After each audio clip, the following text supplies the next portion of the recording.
You're good to go.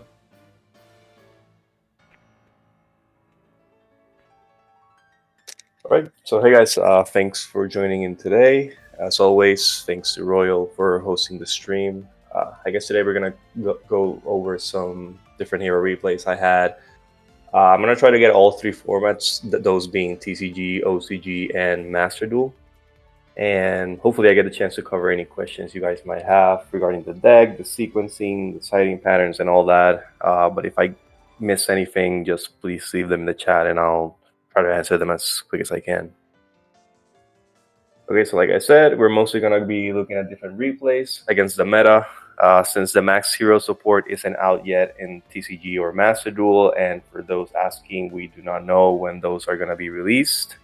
So for that reason, I'll probably also be going over some replays pre-mask hero support for both of those formats. But we're also going to take a look at the deck in the OCG since Mask Hero is available there. So those being replays in MD Pro mostly.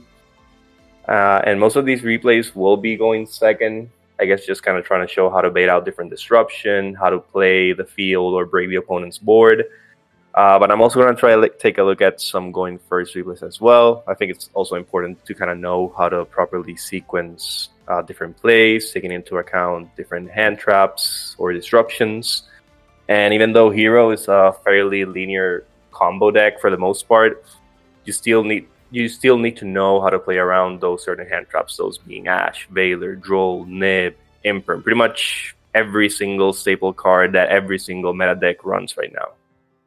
And since these are replays, I can't really show in real time any sighting patterns, but I did throw in some different images of like what would I side for the different top meta decks, those being K9 Vanquish Soul, Draco Tail, Yummy, and I'll also try to quickly go over decklists for all three different formats, and I guess some overall thoughts as to where Hero stands right now in the meta.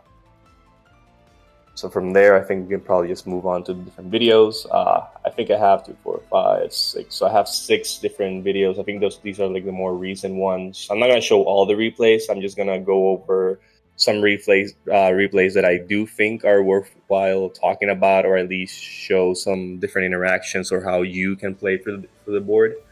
So I'm gonna start with this one. I'll try to keep the volume low so I can kind of talk.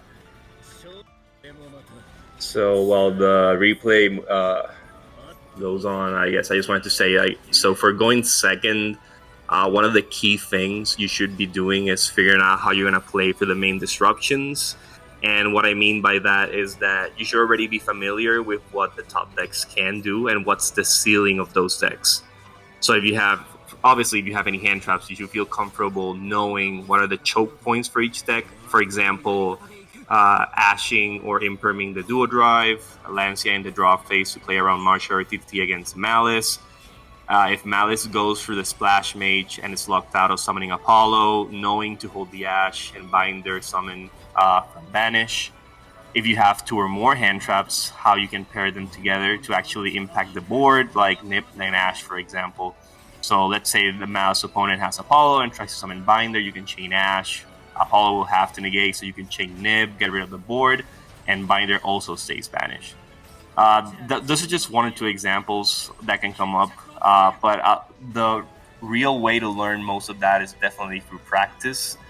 And of course, the problem with these types of decks, especially like Maliss, is that most of the time you're not really losing to the disruptions they set up, but rather all the non-engine they draw for the combo.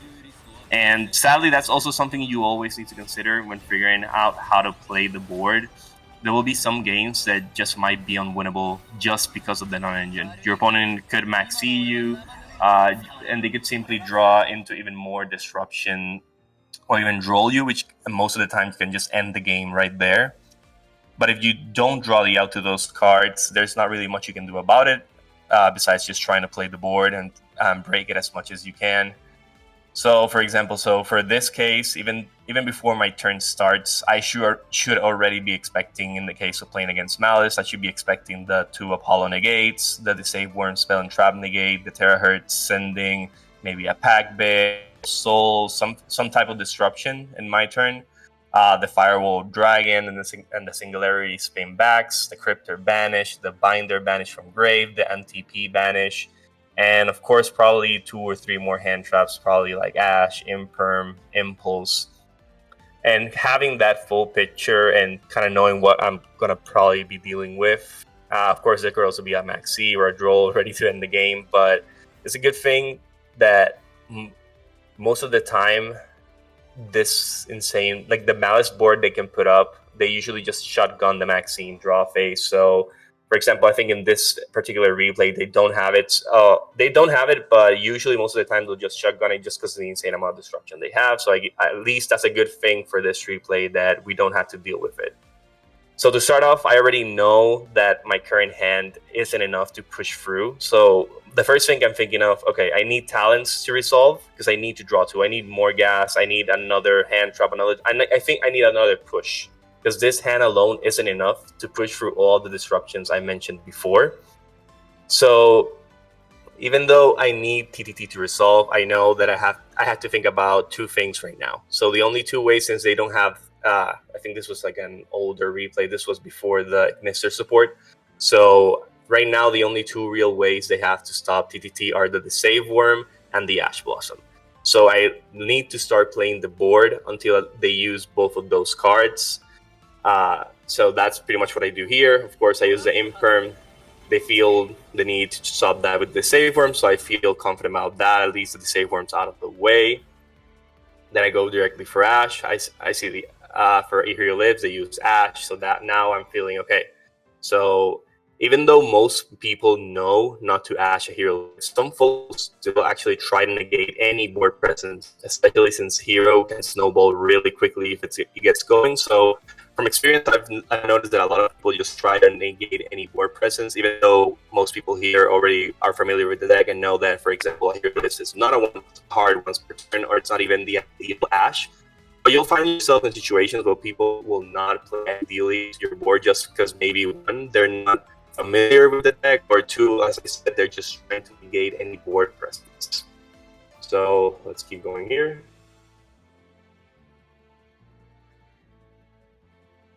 So now I feel complete. I use TTT to draw 2. So here I already noticed, okay, since I already have access to Poly, my main play is going to change because from any experience if you've seen hero plays, you know that the main way to go in or to win is to either resolve Fusion Destiny or Poly. So since I already have access to Poly, my main play is going to be to push as much as possible to get to Vian. Because most people, if not all of them, know that the main way to access Poly pre-mass hero support is through Vian. So I need to push through all the disruptions just to show the opponent, okay, I'm trying desperately to get to Vian. I already have Poly, but the opponent doesn't know that thanks to the TTT draw. So that's, for example, when I start playing, for example, here, I believe I chain block the Ferris.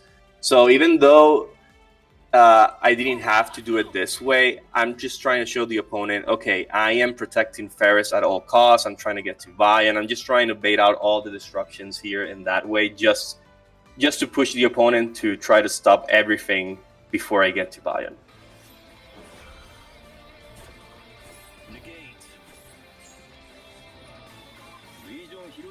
So again here, this is another, I guess, kind of funny interaction that we usually see with the increase. I think most folks here already know that increase is, I guess you would say, kind of quick effect trap. So it can kind of respond quick effect to, I guess, in the field.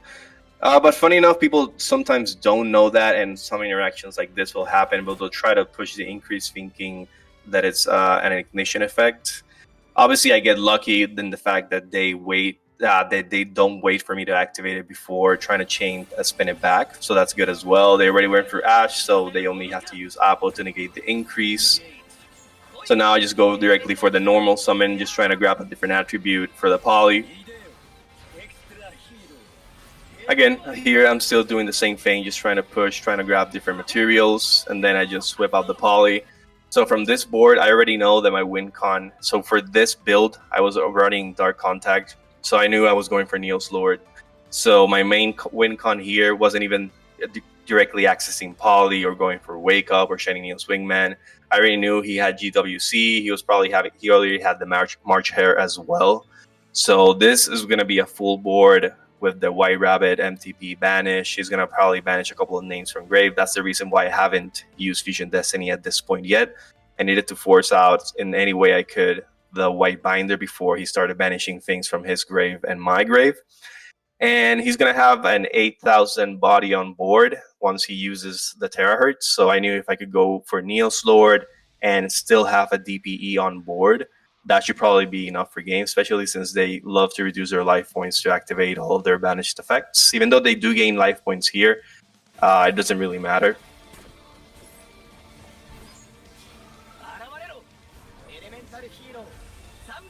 So I still keep going. Since I already went through Poly, they'll just probably try to stop any way they can. Just the materials engraved. They'll try to stop the Miracle Fusion, so that's completely fine. And I think here, yeah, the draw was pretty good too for Liquid as well, for the Call by the Grave. And the reason I'm holding the Call by the Grave is because right now there's nothing in the board that's really threatening the board, the current state of the board. And I needed to force out the March Hare. So they still have access to MTP here just because they hadn't gone for the March Hare, and I couldn't. And since he already had access to the White Rabbit, there was no real reason to hold the Call by the Grave. But I think it'll show in some other replays against Maliss, where they had gone through the the GWC and the March Hare as well. So I could just basically pin down the White Rabbit with the Call by the Grave. Because in certain game states, and I think it could be a little controversial, I think in one of the replays, I actually hold the Call by and the opponent does max C. But looking at my hand, looking at the field, I knew that my win con, I had a better chance of winning if I stopped access to MTP rather than playing against an extra Veiler or Ashe. So that's kind of the reason why in other replays I hold the Call by. In this case, I really couldn't do anything about it because they GWC before I had the Call by the Grave, so there's no real way or any real reason to do it beforehand. So he does White Rabbit. I try to call by the one in Grave. Of course, it's too late because he already has the March Hare in hand, so he does get access to MTP here.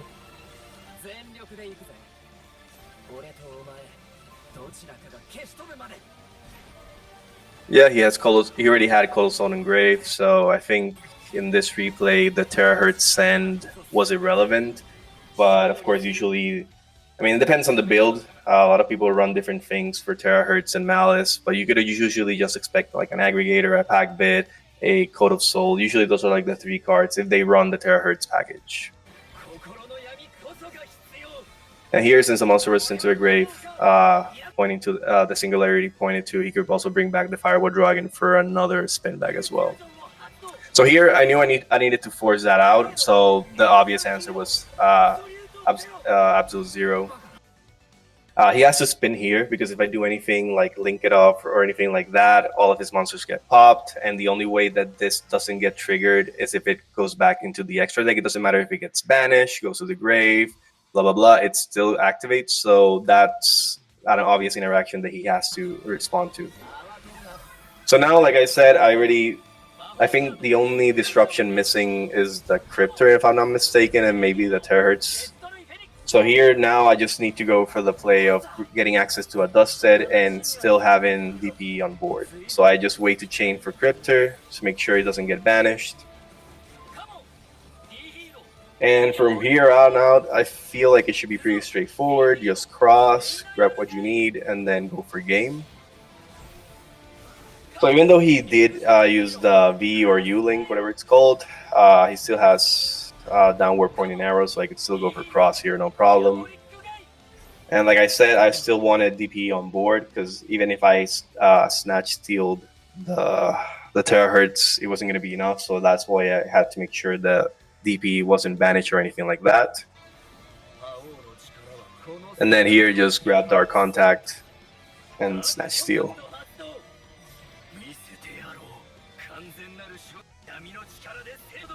Just go for Neil's Lord. And then just go for game from here. That shouldn't be a problem.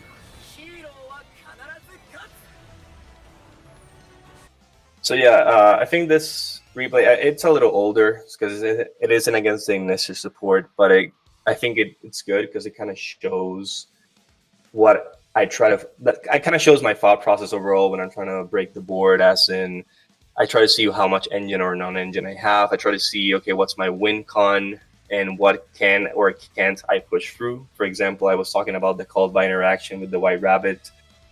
Sometimes in the game state, you'll find that maybe your only win con folds to maybe an NTP. So sometimes you need to know when to use certain hand traps or interactions, even though, let's say the opponent did have Max C there. Yeah, Max C screws you, but being honest, especially playing against Maliss, if you don't win your turn 2, you're not winning, period. Because the insane amount of advantage that creates, like they have a full board set up, probably 6 cards in hand, you're not winning turn 3. So I have to kind of prioritize what I need to get to my win con, and if it's even worth it. For example, even sometimes ashing or call by, especially the Max C, which is I think is the most controversial take, because obviously you always want to negate Max C, but realistically speaking, if you have another win con, sometimes it's better just to save it for that, especially against Maliss, because like I said, if you don't beat them on your turn 2, you're not winning, period. So that's kind of what it is. This replay, I think, is against Ryzeal. Book of Eclipse is a great hand trap against Ryzeal, even though I think on this replay it doesn't get to resolve. But as you can probably tell, a lot of their disruptions just simply rely on the detonator pops. They usually have the trap for additional pops and adding pops to the detonator. They usually have the plugin. The plugin is actually pretty good with the Book of Eclipse interaction, because they can just chain pop the detonator and then just bring it back with plugin. So there's that, and obviously when they get Eclipse Twins, that gets even better as well. So at least from Ryzeal, usually what you should expect are a bunch of pops from detonator, usually 4 to 5. Monster negate from the cross field spell, the trap pops as well, and the plugin either revives the detonator back or revives another monster, but adds another pop to detonator as well. So of course, since the board's pretty much just the Ryzeal monsters, I just try to directly go for Eclipse. He does have the Ash for it, which is unfortunate, but the hand still has enough gas to push through. So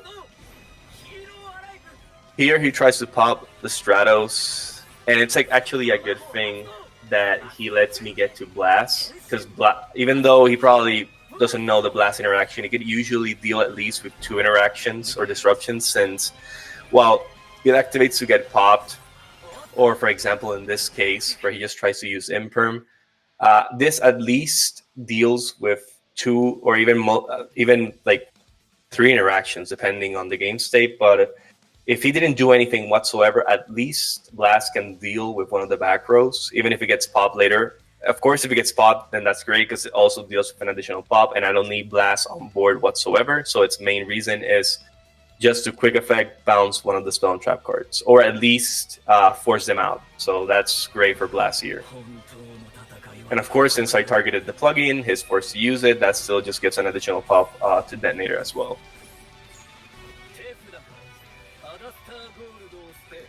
So right now I still have access to my normal summon, so I really just need a way to get my Vion on board, so that's pretty much what I try to do with Shadow Mist. This doesn't really matter, of course. He's just trying to pop any board presence. So still haven't used my normal summon. He still has probably 2 to 3 pops, because he still has 1 on the detonator, he still has the trap, and that just puts another one as well.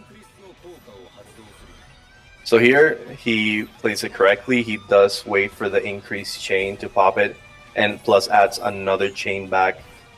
Another pop back to the detonator.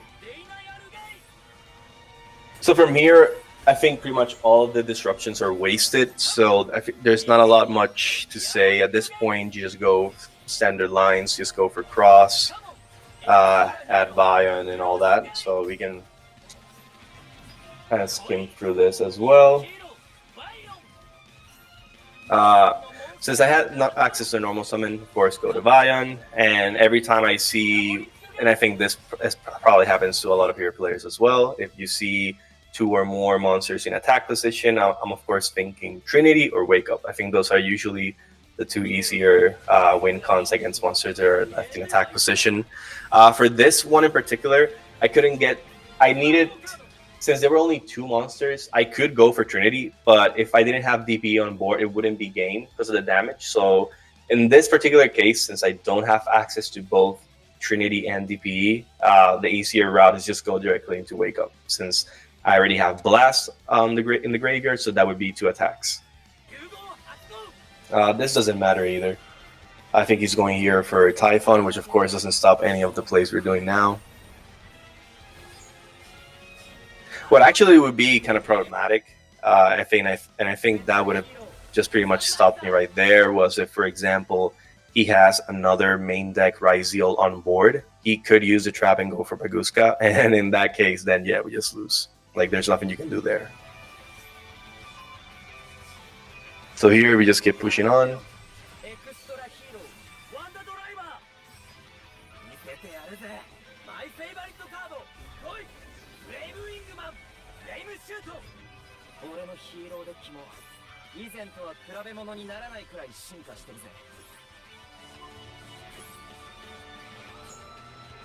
Droplet's good also as well here, but of course we don't need it either. But of course, broken Board Breaker for a hero.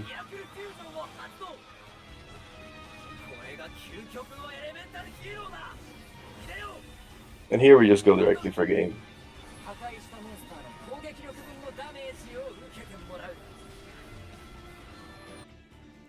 Okay, so I think I'm going to switch on into another different video. So if there are any questions as to anything I said or the 2 replays I just showed, you can leave them in the chat and I'll try to answer them. But if not, we can also move on to the next video and show off some different replays as well.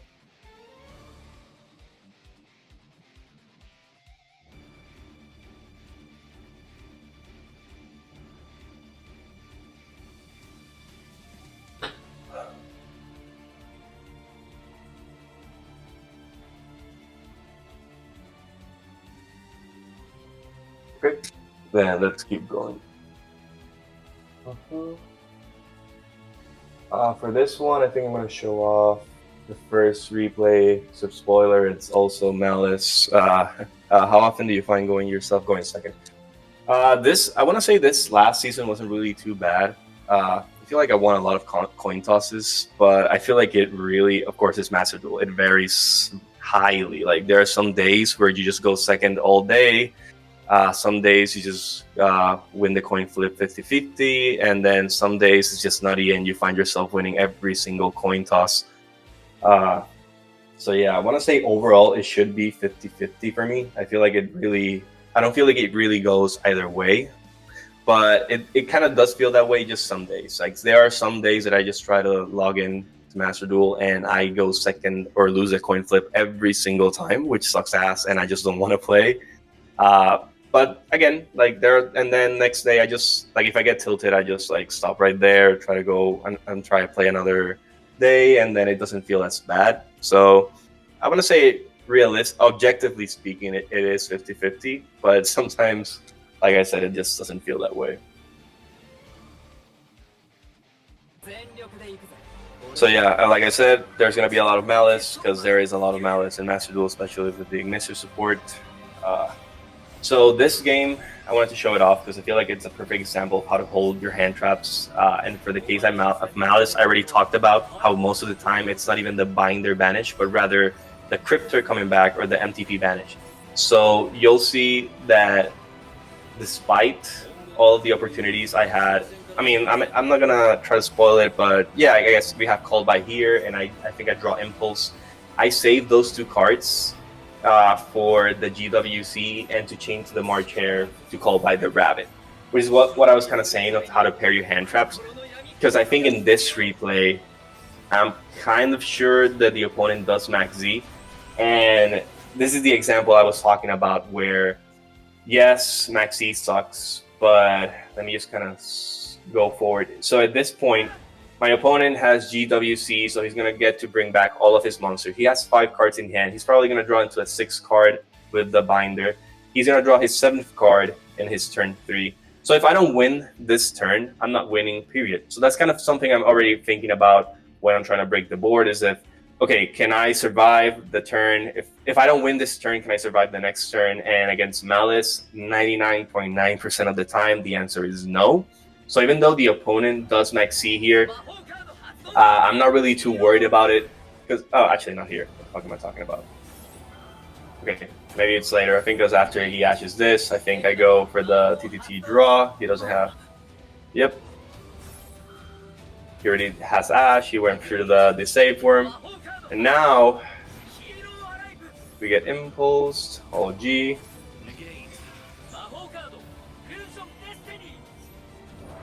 So he does max C. And of course, the reason I decide not to call by the max C here, and again, this is my take on it. I'm not saying, oh, never called by the max C, just save it. Of course, there are some situations where your hand you can play for it, so you need called by the max C. But in this particular game state that we were in, my only play left was Fusion Destiny. Here he still has the Apple negates. He just still has the GWC. So the biggest problem right now with this board is still not here, which is the MTP banish. So even though he does max C, he already went through the Ash. Some Maliss players either play or not play the Veiler. So I wasn't really too concerned about what he would draw, because like I said, even if I don't win this turn, I'm not winning. So the max C right now isn't my problem. I have called by, I have impulse, I have a way to deny them access to the MTP.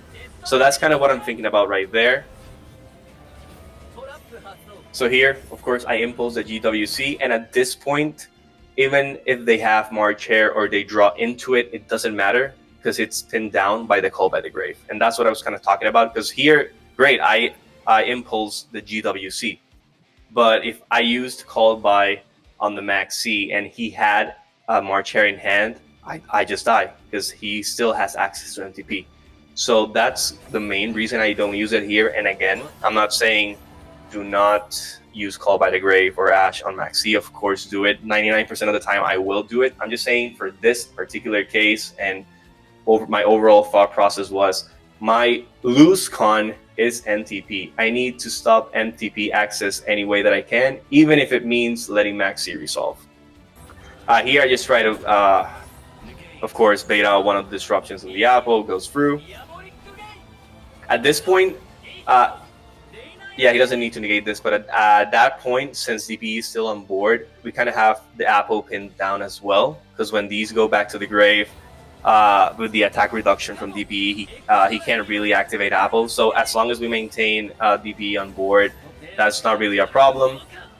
We play for the Imperm, that's completely fine, not a problem. Just push again. And of course, he still gets to draw. And yeah, if he draws Nibiru, it's over. But if but if he gets access to MTP, it's over as well. So like I said, it's a judgment call. He's gonna draw a lot. For me to get to go for a game, he's still gonna have to draw a lot. So it's not ideal. But like I said, I'd rather risk him having to hard draw the outs like Nib or like another Veiler, rather than him 100% having access to March Hare, the Binder, the Rabbit, and the MTP Vanish. So, yep. So here we just keep pushing through and then just hoping he doesn't have any extra disruptions besides that. So here, I have no problem if he decides... I still haven't used my normal summon, so I really don't mind if he negates this or negates the Ferris effect to summon from hand, because I can still normal summon as well. So yeah, he decides not to negate the Divisor. He does negate from hand. Again, it doesn't matter because I still have access to the normal summon.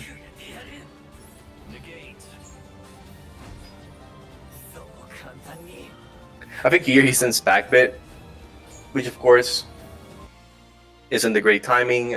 This could be a lot of things. He could probably just also be just running low on time or doesn't know the interaction with increase. But if I were the opponent, of course, the ideal moment to use the Packbit would have been on the Vion summon, since I already went for the normal summon. So if I summon the Vion for the increase, he pack bits. I have to chain Called by there, because if not, I don't have any access to Poly. But in this case, since he goes for the increase before it even activates, it's really not a problem.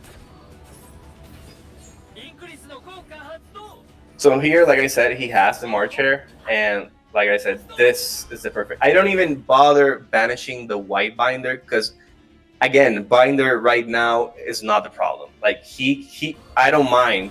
Go ahead, have access to the binder. What I do called by is the rabbit, because I just need to deny access to the MTP. That's right now the only way I lose, because he can just banish with MTP the Bion. So yeah, go ahead. You can banish the white binder, bring about more bodies. And in this case, it's even better if they bring more bodies, because again, you already know where we're probably going with this. So if he brings more bodies, it's just more fodder, so no problem. He banishes DPE, but again, it doesn't matter. At this point, if I don't win this turn, I'm not winning.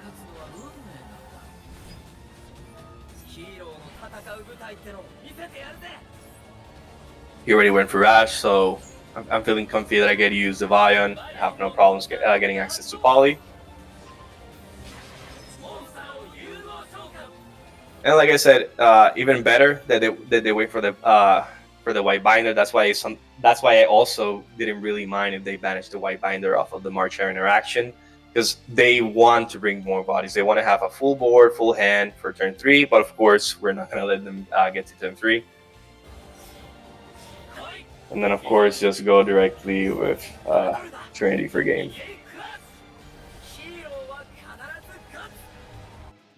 So yeah, I really like that replay, because you play in a very specific way that most of the time you feel like you won't play, but that's kind of the judgment calls you have to make when you want to break certain boards. You have to try to think about how the opponent will interact with you, how you should interact with the opponent.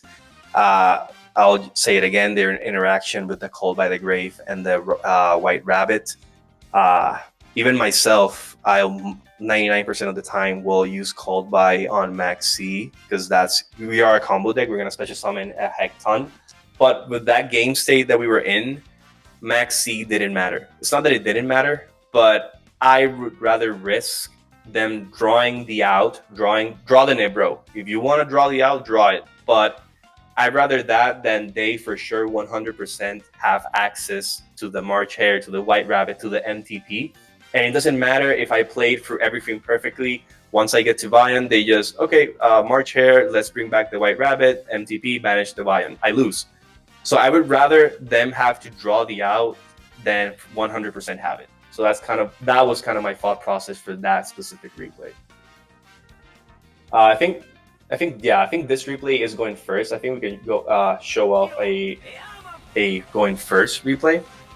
I feel like this is a pretty straightforward one. I think this is one of the very, very, very few replays where I think I don't get disrupted at all. So I get to pretty much end on everything. I think it's cool to see just how to pretty much set up the full board, which I think should be pretty standard at this point. But it's good to show it off as well. And better than that, kind of show off how to use all the disruptions going second. So I'm gonna leave it run. I'll probably just put it a little bit faster, because this should be common knowledge, just going for the main combos. Of course, here I don't even need to go for the Neo, since I already have Fusion Destiny in hand, so it doesn't matter. I have Mass Chains as well, so it was a pretty good hand. There's pretty much not much to say there. So I can, with a hand like this, you don't even get punished if you sequence your plays incorrectly. But yeah, just pretty much do standard lines to have Fusion Destiny. So yeah, it's pretty much all your disruptions.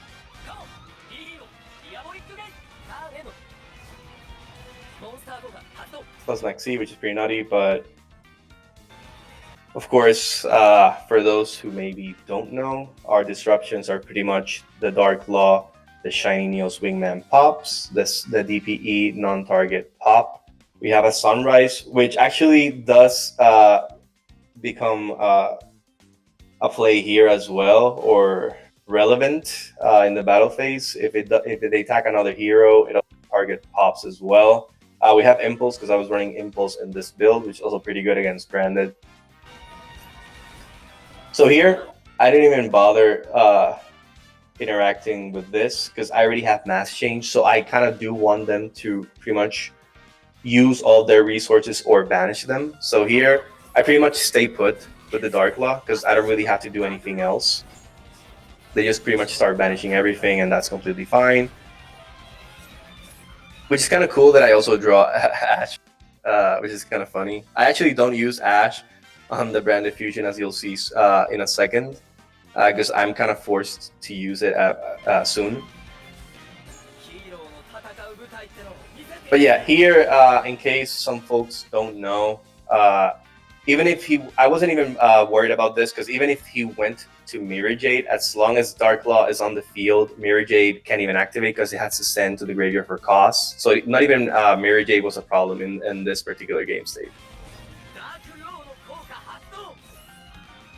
He's going to try to reduce, and he's successful. He reduces the Dark Law. So at this point, you know he's trying to grab resources and trying to out the Dark Law. And right now, the only two bodies that can do that are the Despia and the Core Artist, sorry, and the Aliber. So, like I said, the Sunrise effect does become relevant, and then I can just use DP to pop the second body. The Cartesia was a 0, so it didn't matter. And here I have to negate the Core Artist because that brings a Falling of Albas, and he can fuse with the Dark Law, so I definitely just need to negate that one.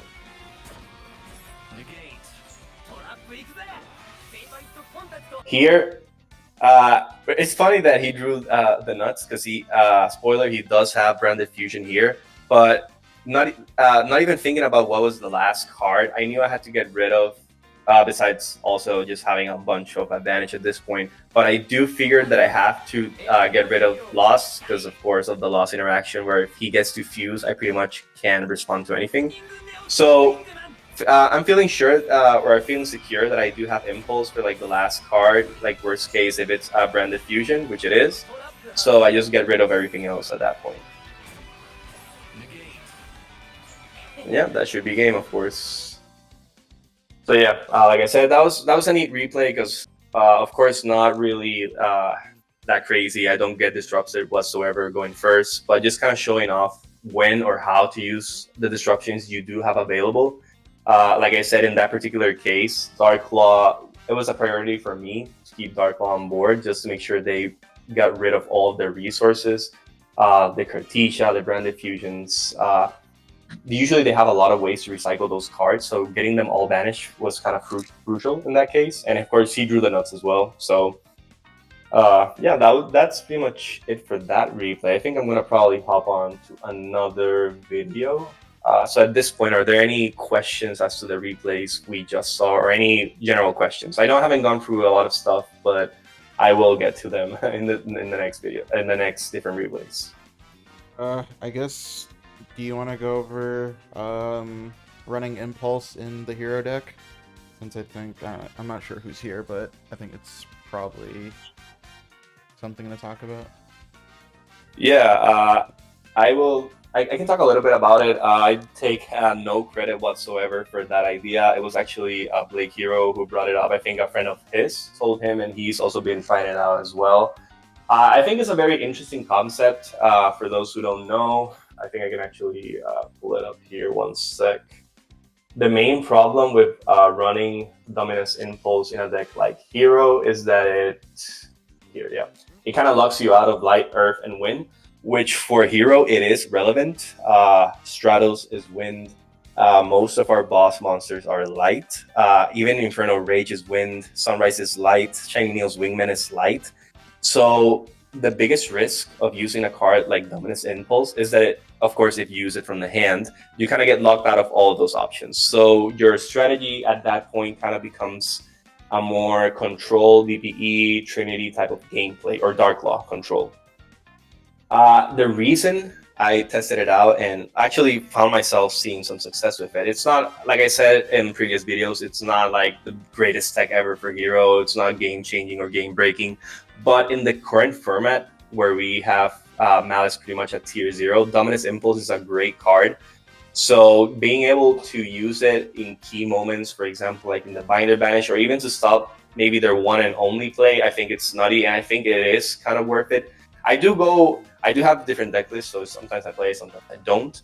But I have seen some success with it, and I will say, as Blake mentioned as well when he was talking about it, it does take a little bit of getting used to, and you won't be able to use it all the time. Because, for example, I think someone asked me before, like, oh, what if your starting hand, your only play is Stratos, and you have Dominus Impulse? Well, that's a particular case where I'm kind of maybe forced not to use Dominus Impulse, or rather wait for my turn to use it. Because if my only play is Stratos, then I pretty much have no play if I go for the Dominus Impulse. Of course, if Dominus Impulse is set, it doesn't really matter. And again, like I said, it's a great card.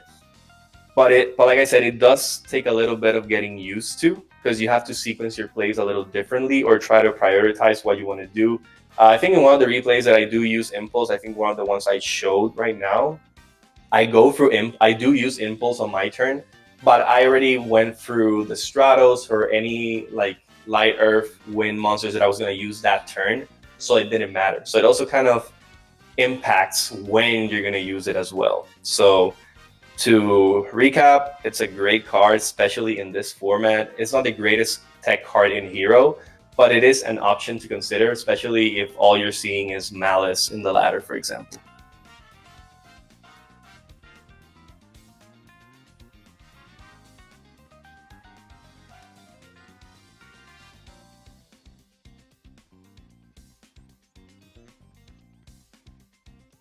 But yeah, I think if there aren't any other questions, we can move on as well. I saw there was a question as to the Fusion Destiny end board, and yes, the answer usually would be DPE and Plasma. If you're running a bigger Evil Hero package, you can also end, for example, you could probably also end on Neoslore or the Dark Supremacy Trap. That's also an option. But if you're running a more lower count build, you're usually just ending on DPE and Plasma. I think for this one, I probably just want to show this replay. So this is another replay versus Ryzeal, where my only board breaker gets stopped again by the Ash again. Don't let that fool you. Book of Eclipse is really broken, and I just don't want to show a replay where the opponent doesn't have the out to Eclipse, and I just Book of Eclipse and then just win. But it is a great card. If all you're seeing is Ryzeal, which I highly doubt at this point, since Maliss is pretty much tier 0. If we're the opposite and Ryzeal is everywhere, then Book of Eclipse is a great option against them.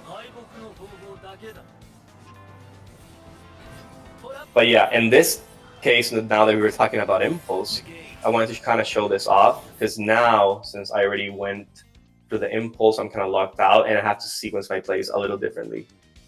And 2, I kind of have to save my normal summon until the end, but I want to kind of wait for that before talking about it.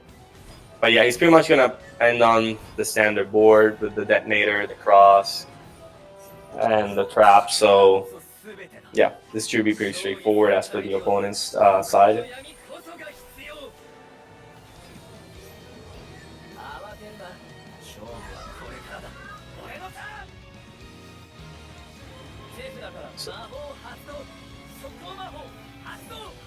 So here, like I said, he does have Ash again. We talked about how we already went to the Impulse. So of course, grabbing Stratos or anything of this sort is not an option. So we just have to rely on our Dark Monsters at this point. In against Zephyris, we go for Vion.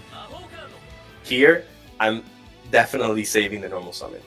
This is Fusion Destiny can at least contest with 1, 2, or even at most 3 of the disruptions on board. But I need to save the Vion at least until the end, because I need access to Poly, which gets me Trinity. And if I still have DPE on board, that should be game, of course. So that's kind of the play I go for. He starts popping off like crazy. I try to contest that as well. Here I even waste the Mass Change. I'm just pretty much pushing through all of the disruptions. He uses the Trap, which is perfect. Even if the DPE doesn't resolve, it doesn't matter. He already went for the Trap. So at this point, he has the additional pop from the Trap. He has the additional pop from the plugin. So I just need to push 2 more, which isn't really a problem at this point.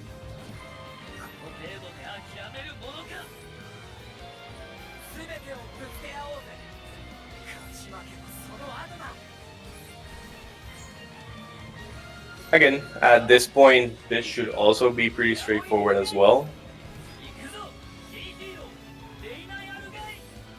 Here, if he decided to wait, let's say in this case, he would have waited for the cross or he waited for the denier. It didn't matter either because I still have Bion as a normal summon.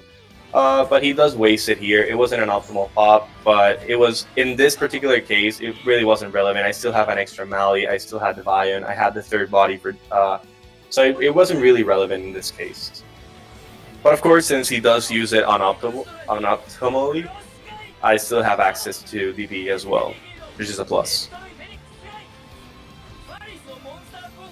Since I see he doesn't have any disruption, I go ahead and go for Ferris just to get extra bodies in the graveyard for DP to lower the attack even more. But of course, I could also just as easily as use the Via normal summon.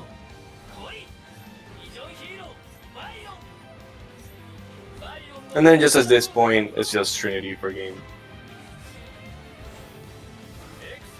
Same reasoning as before, I'm just getting a bunch of bodies in the graveyard, so it's completely fine.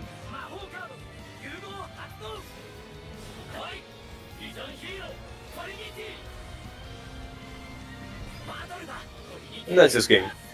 Yeah, and if I didn't explain myself correctly right there, what I was doing a bunch of fodder combo just to get a bunch of different names in the graveyard just to lower their attack with DP.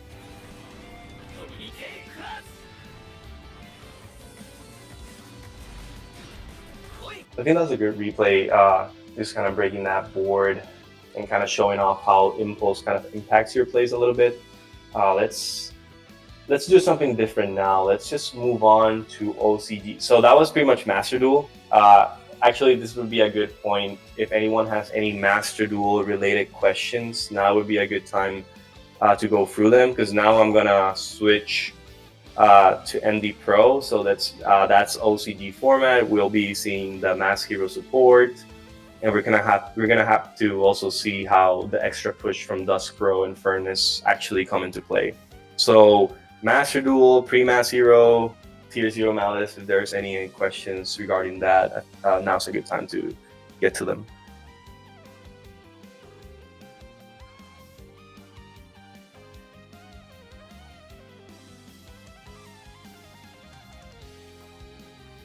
Meow. Okay, let's keep going.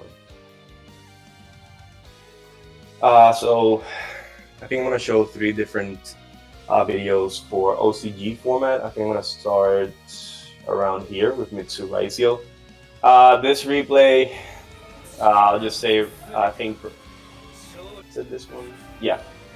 So this replay, the opponent goes for the King of Feral Imps, which of course for TCG purposes it's banned. But if we were talking TCG just for the purposes of this video, let's just assume that they just had access to both engines, which would be easier that way.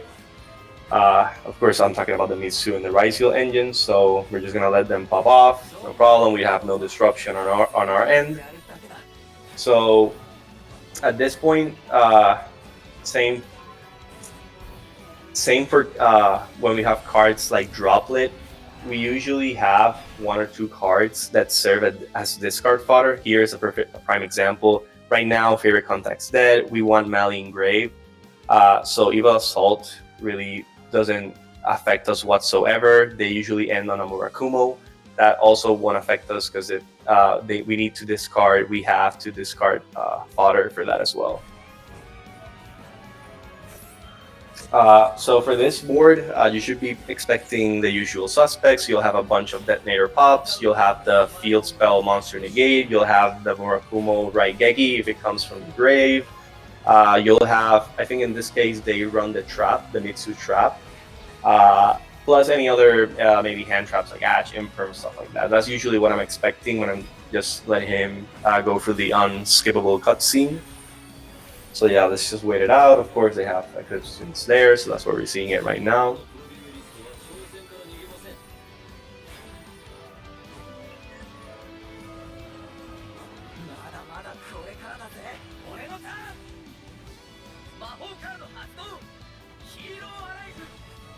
So if I'm not mistaken, I think this is a replay where I'm gonna save the reinforcement of the army, and it's a good example of where even though we play through everything, all the disruptions, if we didn't have that extra push from Duskgrow, we probably wouldn't have access to Poly, since I think I do go for my normal summon in this case. Let's just play it out. Go Hero lives. Like I said, it really doesn't matter. We have discard fodder for it. He starts popping. He negates, so that's completely fine. Here, unless in an each interaction, if he had the Ryzeal trap or any stuff like that, this would be the moment to kind of pop that Imprison, because of course, if you don't know, this sends for cost, so it doesn't even matter if he negates or pops, it still sends, so that's not a problem. He's probably just trying to negate board presence at this point, completely fine. So here I go through the normal summon, because I know I still have Rhoda in case I needed to get to Duskgrow. So this is completely fine even if he negates. I still have Mali in Grave. So here at this point, what I'm trying to do, like I said in the first replay we talked about, I already know I have access to Poly. So I just kind of need to push for everything in a way that feels like, okay, he's desperately trying to get to Bio. And that's exactly what I'm trying to do. Trying to get the extra body for Ferris. The pop here is irrelevant, of course.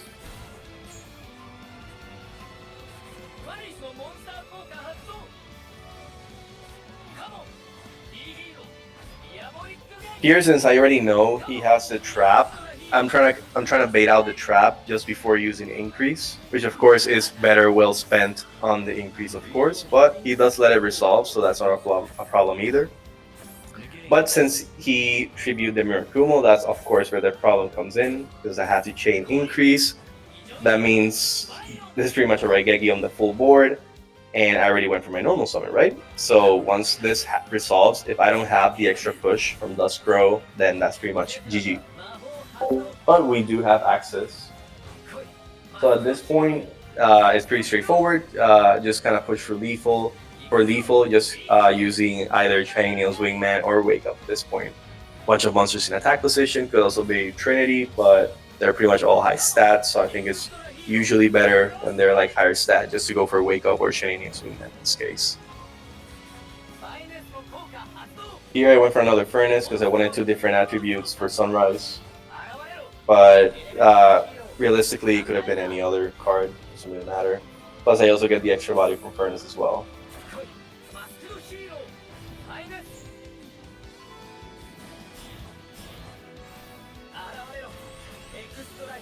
This just resets the Miracle, so that should be pretty standard at this point. Just go for the Rage, reset for for Shining Nails Wingman.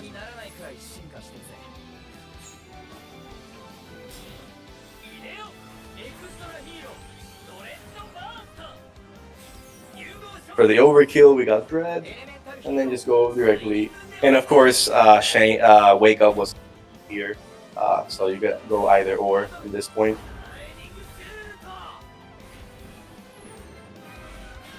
But yeah, that was a good example of pretty much how the mass hero actually comes into play. It's just an extra push, and I feel like that discussion has been tabled down, and I don't think it's a problem anymore. But there were some concerns at the beginning as to whether the Vision Hero package, that being Ferris increase, was a viable option, and we talked about it many times here. But the answer to that is yes, you still play it, even if it's like a lower count. Let's say even like if it's 1 Ferris, 1 increase, even at the risk of drawing them, you want to have access to that extra push, because it doesn't make any sense to take out 1 push from Ferris and increase just to add another one from Duskgrow and Furnace.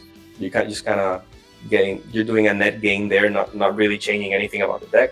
So this was just pretty much a good example of how we needed that extra push just to go for game. Here, let's change it up a little bit. Let's go for a more relevant meta deck here in LCG and TCG and LCG. So let's go for K9 Vanquish Soul. I think in this replay, another one of the few replays where hand traps get to resolve on our end. So of course we ash the Raisin, that is a no-brainer. And I think Fuelos does result in this case, but if you have played against Vanquish Soul K9 in the past, you know that Fuelos doesn't really hurt them because they could probably give you 1 or max 2 draws and they can still pretty much set up their full board. So here of course I Fuwa just before the Ripper. And since I hand trapped, they can also set up the Force Release, which means a non-target pop on as an additional disruption on their end as well. So they go for the full nutty board, even if they're giving me 2 or 3 draws. And on their end, I feel like that's acceptable because the board that the K9 Vanquish Soul field can put out, it's pretty insane. So it doesn't matter that they're giving me 2 or even 3 extra draws. Sometimes this is more than enough to contest with anything that I can draw. So I feel like, yep, that should be the end of it. And I think, yeah, and they also have the trap. So just before we show anything, and of course they have Max C, because of course, that's something also we're going to have to contest this as well, since for this particular deck, it's not about the different hand traps they draw, it's also the different attributes they draw for all their different tag out or monster effects. So that's something we need to consider as well. But right now in this board, like our biggest problem is the Snow Devil, and we need to find a way to force it out early. If it's a really good player, it doesn't matter how many disruptions or anything I try to push out. If he just saves the Snow Devil for the end, it's usually more than enough. So here is one of the few replays where Baltic Thunder really comes into play. So right now, once I kind of like dissected the board and I saw that the main problem was Snow Devil, I knew that I needed to get out an early Baltic Thunder just to force it out. Because I already have Stratos on board, I have Poly, so I just grab Miss and then just go directly for that. Another cool thing about, of course, using these 2 materials is that you can, of course, chain block the Voltic with Shadow Mist, which I think is what I do here as well. So here, he needs to respond to this. It doesn't matter what he drew. He needs to either negate or pop with the Snow Devil, which is what we wanted. So it's completely fine. We saw the Ash, so we know we're going to have to deal with that as well. That also forces out the K9 Force Release, which pops Voltic, and again, it was gonna get popped with Snow Devil either way, so it doesn't really matter. Here he goes for the Ash. Not the greatest Ash, but it's a good Ash as well, just denying board presence. But of course, what we wanted really to do was to get Mali engraved, and we did. Here he uses the Mad Love to bounce back, which was kind of funny because I had Paris in hand. But yep. Here I do chain as fast as possible because at this point I know he's gonna probably just wait for the increase or for Vion. So at least I'm getting an extra body engrave as well while he pops the Vion. We have Rhoda in hand, so we know we have access to Poly in some way. We see Suna on board, so now we know we're gonna have to contest with at least monster. Yeah, it's usually either a book or a monster negate. He goes for the monster negate. Feel like this is an easy negate for them. Just getting the Mali completely banished. Of course, not knowing that I have Fusion Destiny in hand.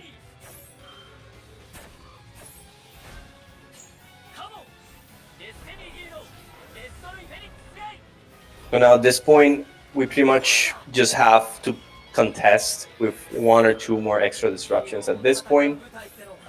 Since I never summoned anything to where Raisin's in front of Raisin, doesn't really matter. He's just trying disactivating to not get destroyed. It was irrelevant. I made sure to quick effect pop the DPE just to make sure it didn't get snatch stealed. At this point, we can just pretty much push for game. We have enough.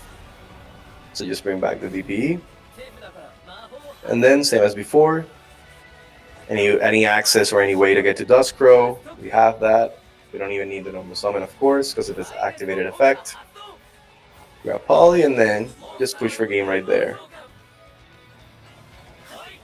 So just with the sheer amount of bodies he has in attack, it doesn't even matter if I had DPE on board. I'm going to be quite honest. I think the Chaos here is just for flex.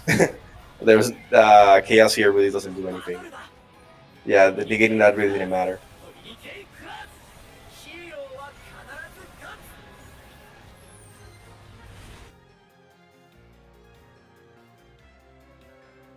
Let's check out.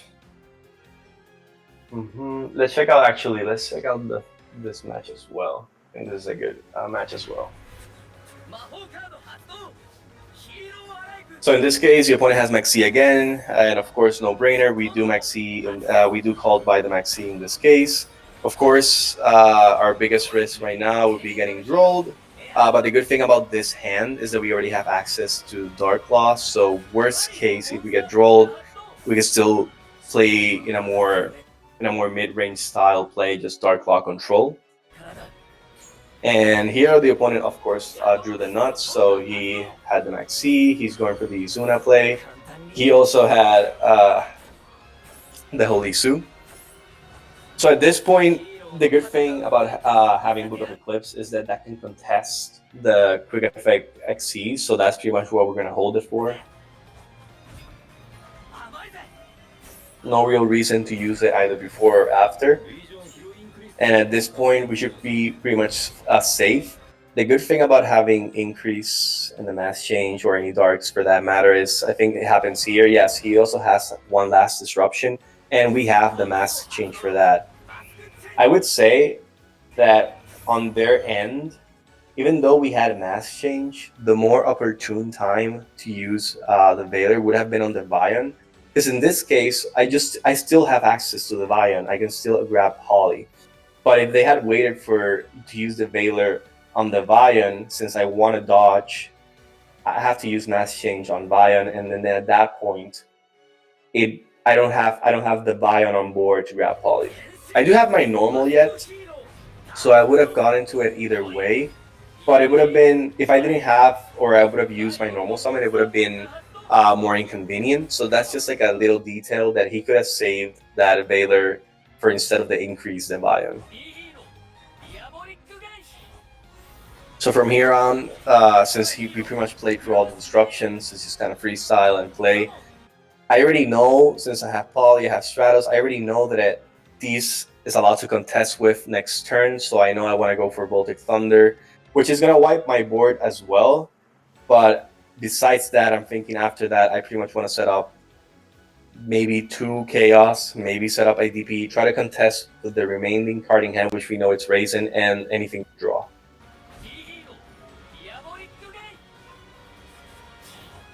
So here, I don't even mind linking off the Dark Claw because I already know it's gonna get blown out with the Voltic Thunder. And like I said, we're just gonna try to go for double Chaos, try to get the trap for Shining Wheels Wingman pop, and yep, that's pretty much what we're going for.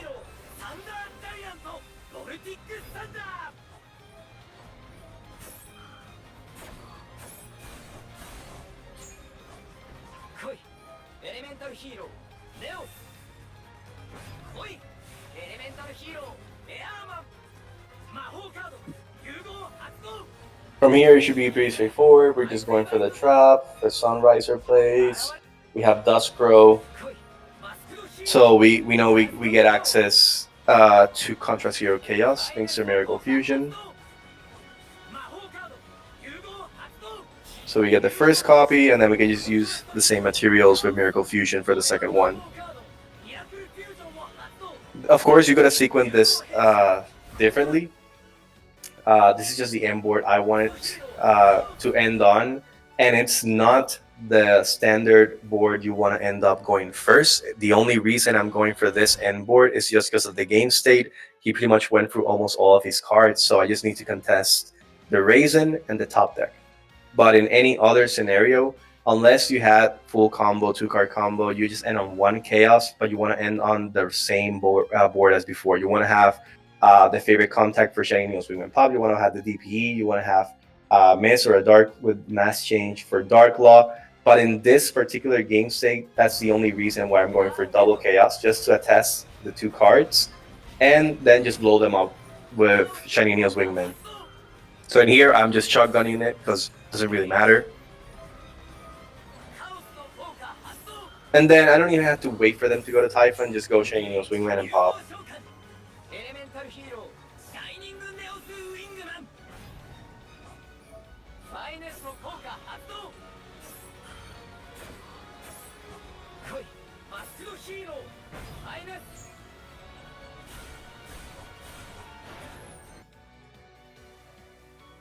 Okay, I think this is going to be the last video before we move on to TCG. So let's start off. Actually, before we do this video, are there any other questions before moving on to the last video? These guys are so shy. They don't got questions? Come on, guys. Yeah.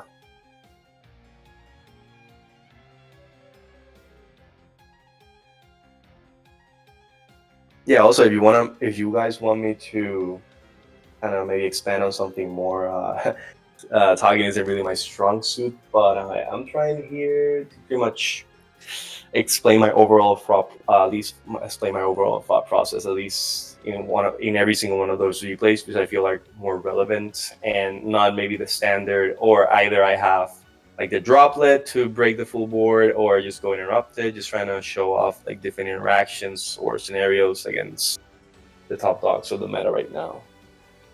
So that I'm not shy. Yeah, that's great. I mean, if I'm getting to you, that's awesome, man. I'm trying. Hopefully, what I'm talking about is helpful to you guys. How consistent is Hero now? I want to say it's slightly more I mean, now it's not that consistent. I don't know if you're referring to post Mass Hero, but pre-Mass Hero, it isn't really that consistent, sadly. We do lack a lot of what the top... Yeah, post Mask, we still lack a lot of what the top meta decks have, which is a lot of one-card starters. We do get a little bit of that with the post Mass Hero, because now Hero Lives one-card combo with a couple of discards. Fusion Destiny is now a better one-card combo because you can end on Chaos as well. But the deck still struggles with consistency. It still struggles against the big floodgate hand traps. The good thing is right now, Duel is that prevalent thanks to the Justice Hunters format. But it's still a card that's around, and you'll still see it because there's still people who try to play Mitsurugi Ryzeal. So it's not a card that you can just completely disregard. It's still there, but sad to say, Hero is still in a medium to high rogue position. Not the best consistency right now. Liquid posts the Mass Heroes. Not really needed. Actually, it's not needed whatsoever. The main reason I kind of run it is because of personal preference. I like the extra attribute. The draw two has been discussed a lot, either be through experience or even on a mathematical standpoint. But the chances of you drawing exactly the non-engine you need from the liquid draw 2 is very slim, and most of the time, and it does happen, it has happened quite a lot of times, you'll just end up drawing extra pieces of engine or engine that you're already gonna have access to. Sometimes you'll just draw like the Miracle Fusion before even getting to Sunrise. So liquid, it's not really needed. Especially post Mass. I don't think you need to even run it. I'm going to also show some deck lists on the end for all three formats, so you'll get a better idea then of what to run. But no, yeah, no, it's not to unbreak your hand. I mean, it would be a very niche scenario to think, okay, I have a Mali on hand, I have access to Poly, so I'm just going to fuse away the liquid to draw 2 and discard the Mali. That's just very niche. But most of the time, if you play liquid, it's because you're kind of coping / praying to either have the extra attribute for the Sunrise or Infernal Rage, or you want to pray to draw good non-engine for the next turn. But from a mathematical point of view, that's not really very consistent, and more oftentimes than not, you'll just be drawing extra pieces of engine that either you already went through, or you're gonna get to like the trap or like the Miracle Fusion.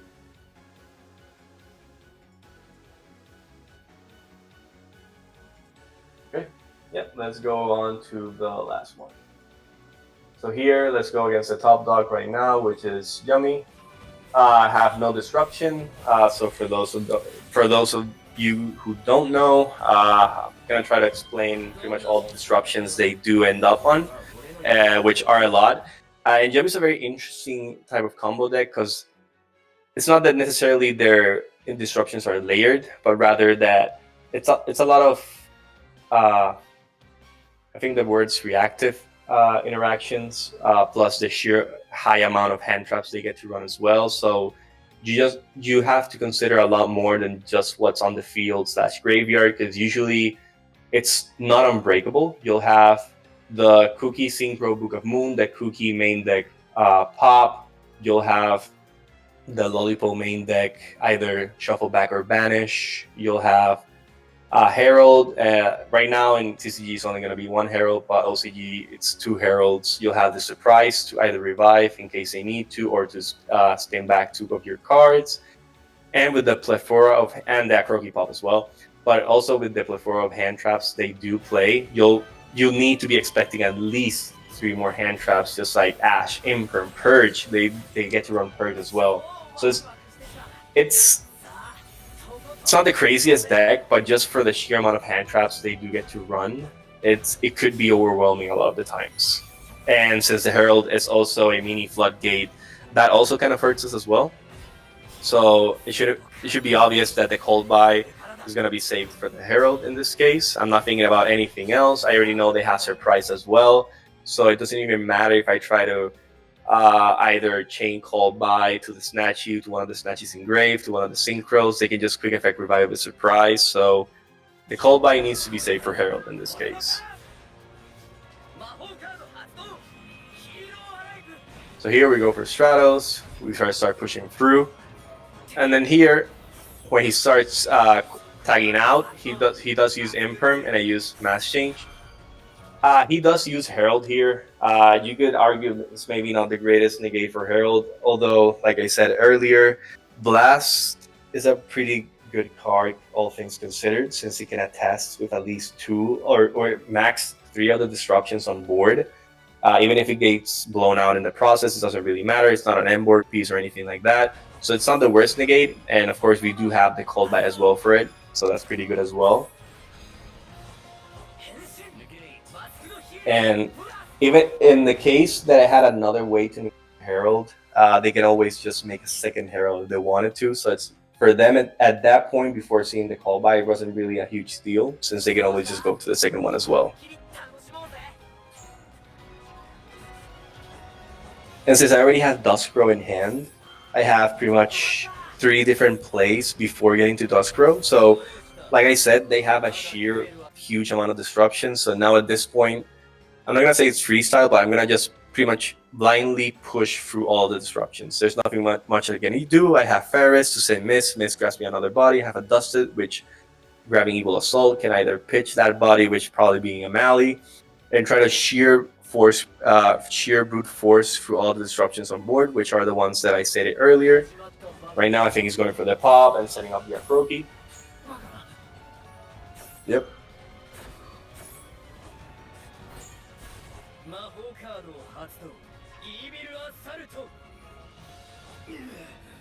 He has the Ash as well, which isn't a huge deal either. We already have Mally, the Shadow Mist, so we can add Mally to send to the grave with Ferris.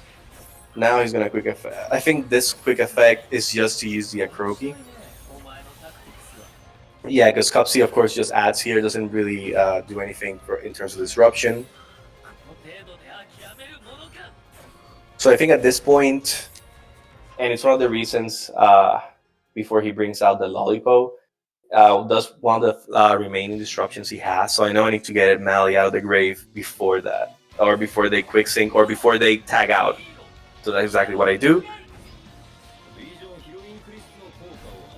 Here, he can't. Yeah, so in this point, he still can use the Cupsy. So here he's just going directly for the Book of Moon. When he does this, he can tag this out. So it's important that after he books, I need to get Mally out of the grave just before they tag out for Lollipop, because then I just lose access to the Mally as well. So I know these are going to get booked, and that was completely fine by me, because like I said, at this point, I already have Duskrow, so this push is just to bait this out, so it's completely fine. And we already know that probably the last card, if I didn't bounce it with Blast, is going to be Surprise, which I think it is.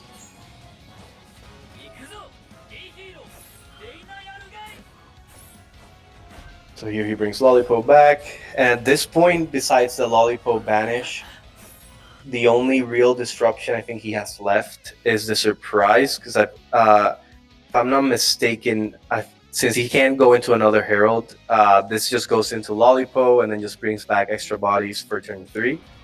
So at this point, we just need to contest the Yummy Surprise.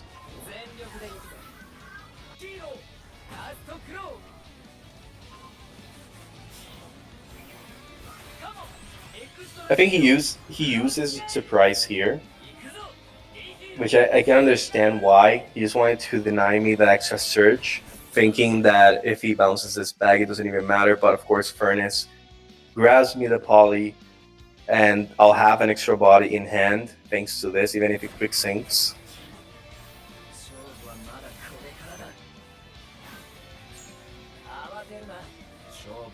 And since I have, of course, 2 bodies face down, it doesn't really matter.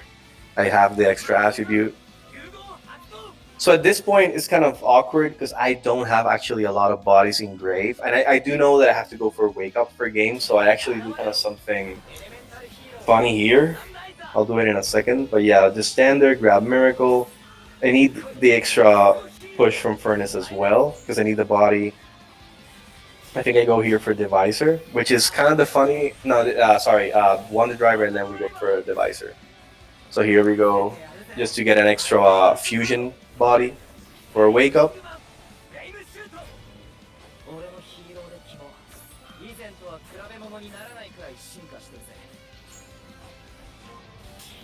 And this is actually the funny moment of the game, because I will admit that I kind of almost ran out of time doing the math.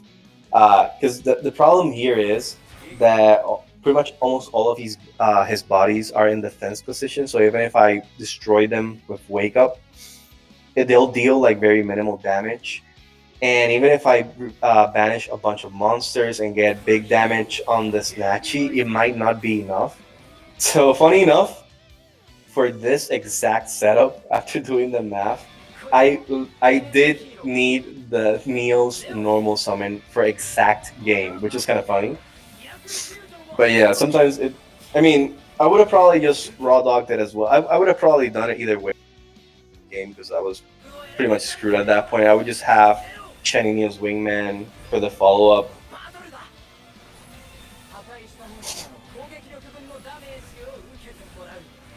And as you can see, yeah, it was exactly game.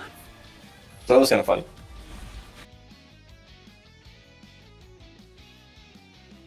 Okay, so I think this is another good replay as well. I think this is a good replay too because I think it kind of shows how to play through like three different hand traps, while not necessarily in optimal moments. I would say more oftentimes than not, like I said earlier, just stopping our first play is enough since most of our hands just have one push. In this case, of course, I do try to grab Mass Change quickly in case they have some sort of other targeting instruction as well.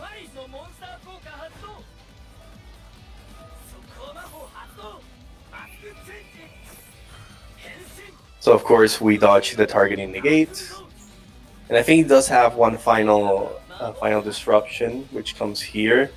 I would say, while it was a good negate, he could also have waited for Vian maybe but at this point we had 2 ways to get to Poly. We either had the Furnace, the Duskrow with Furnace, or we had Increase with Vian. So the Purge really didn't matter when he used it. He could have used it in maybe a better spot that I couldn't chain Increase to at least get value out of the body. But we had access to Poly no matter when he used the Purge.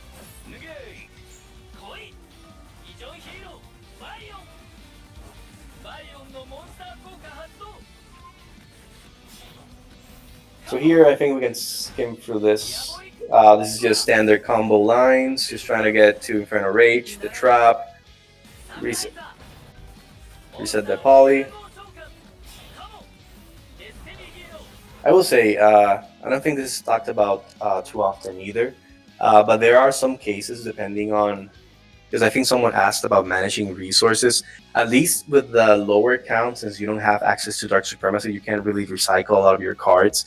But sometimes what you can do is instead of using deniers once per duel effect, sometimes you can just use Poly on the Mali and the Sunrise to save the Denier for turn 3. That's also one of the things I see a lot of people don't do. I do it sometimes. It also depends on what I have in hand, if I feel like I need to, but that's a good way to kind of make sure you have extra resources in case your opponent survives the next turn or you go to turn 3. It's just a better way to have more bodies because you'll get Denier, an extra Mali, you'll have a cross. So it's a small detail, but you don't always have to force the Denier once per duel on your first turn. So here we just go directly for the full board. And my opponent, and I actually want to talk about this once it happens, because the opponent does misplay here, but I feel it's a good talking point as to what I should have done, or what I could have done differently after that. So he does imperm this. That's completely fine. I mean, it's not fine, but I'll speak to it in a second. So here, my opponent uses Obedience Pool. This is the biggest negate you want to go through ever. This just gives an insane amount of value, and since Dark Claw is already negated, those bodies are going to be in rotation no matter what. So here he has Droplet, so you could argue that yes, I could have definitely negated with Chaos the Imperm, and I would have been better off because he couldn't have used Droplet. But of course, I didn't know that, and I feel like it's 50-50 for Yummy players to either play Yummy Board Breaker or Yummy Hand Traps. This happened to be the time where they decided to play both. So I wasn't counting on the Droplet, but he actually misplays back because instead of negating the DPE, he negates the Chaos, thinking maybe that was some sort of just like a regular negate, but this is a targeting negate, so once he got rid of the Schooled, it really didn't matter. So he could have just negated DPE, and now we're in a position where he has all 3 bodies. My Dark Claw's negated, my Chaos is negated, already used its effect, and if he used his negate correctly, the DPE would be negated. So the only thing we had left was the Shiny Neos Wingman pop. And since all the Yummy monsters are lights, and we do have darks on board, we pretty much had access to 2 pops. So it's not even like I could activate Favorite Contact at this point and pop all of his monsters. I had to wait for a better moment. So the duel's gonna finish off here because he didn't negate DPE. So this is pretty much 3 pops, which is perfect. But I want to talk about that once this finishes off. So I just pop 2, and then DPE pops the 3rd one. But now, so now we can actually talk about what should have happened. So let's say Dark Claw gets negated, Chaos gets negated with Droplet, and DPE Chaos misses its target because of Droplet, and Droplet negates DPE. So now we have 3 bodies on board. He can pretty much go full Yummy, Cupsy, Wupsy combo, however he wants. But the main thing is to consider, since I had to save my last disruption, is that he went through Obedience School, so he's Beast Locked. He can't get into Herald. He has no way to contest the back row because all of his main decks, even if they come back, let's say tagging out, they usually just deal with the board, either being a pop or banished from grave or shuffle back from grave. They could even Book of Moon my monsters, but no real card they have, especially Beast Locked, can deal with the trap.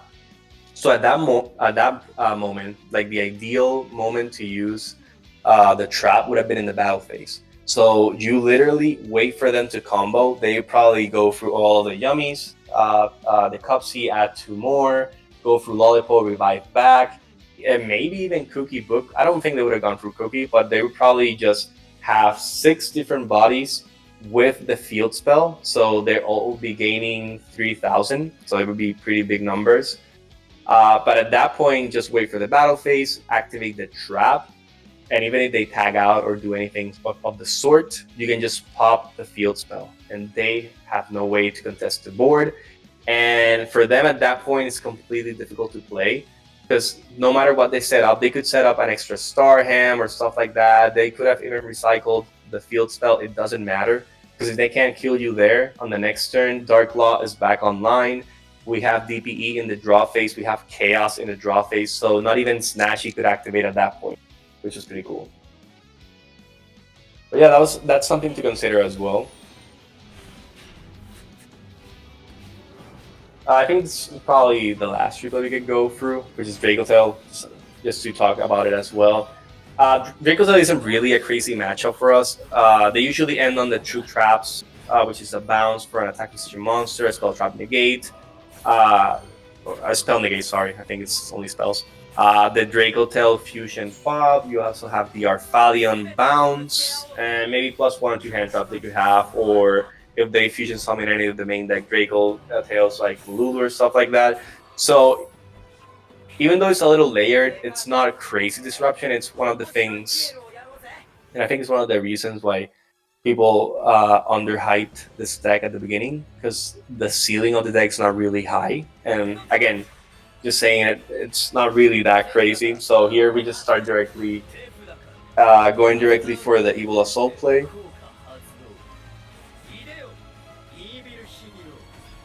So here I do 100% put Prison in attack position, actually wanting this interaction, because of course if they don't contest it, I still get to send the body. Realistically, they should have hold this for an even better target, but you know, it's good that they did react to that bluff. But that's just a little detail in case you don't know. Horn only targets attack position monsters, so if you're playing this board and you know they have Horn, because they usually set them up with the main deck Draco Tails, you can always just, if you don't want your monster to get bounced, you can always just summon them in defense position.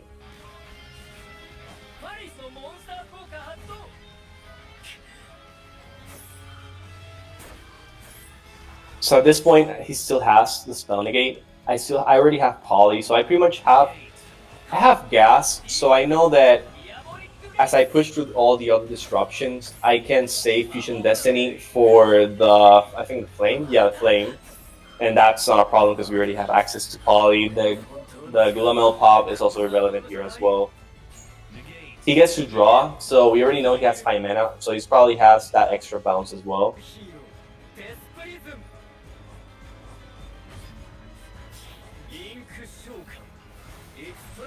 So here we can skip a little bit. So I think he's, at this point, I think he's going to use the Arthalion bounce. Notably, not the greatest bounce in my opinion. Definitely can't really defend it too much. Can only guess he's probably just maybe trying to deny me a Wonder Driver or Link Presence. But he should have definitely waited after this Poly at the minimum, even though we get access to Miracle Fusion as well. But if not, well, we did have access to, if the Arthalion bounce was hold off for later, what I could have done is just simply go Wonder Driver and maybe set up a play for maybe a DP. I don't remember if I had an extra I don't even remember if I had Let me check that real quick. Did I even have a Mali? Yeah, I had a Mali. So I could have just gone for a DPE, and even if they had the bounce, I still had DPE in rotation. So that was the only good thing about them contesting the two bodies. I could have just been over and try to had an early access to DPE before going for Shining Neoswim.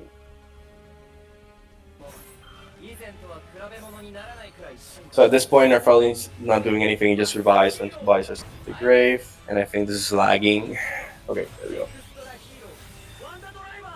So yeah, the main difference would have been here is that instead of doing this play, I would have just tried to summon a body for early DP instead. But yeah, at this point, I think these two cards are known, so it doesn't really matter. So yeah, let's game through this. This is a little overkill, not needed, but I know that these cards come back, so in the very weird reason that they survive, but of course they won't. I just bring back Mali just to make sure I could use Mass Change to banish everything, and I think I banished the Rahu as well.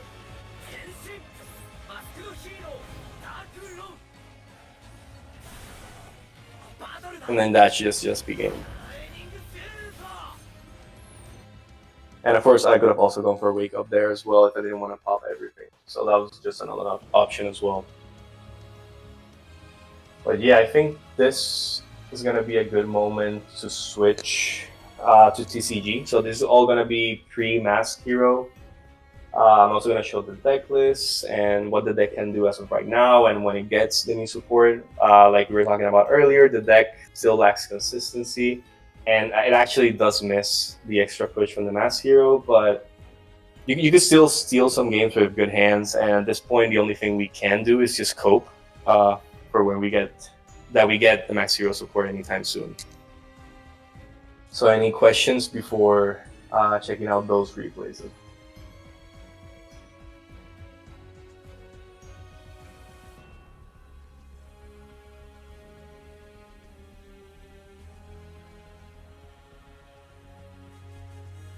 All right, then let's get to it.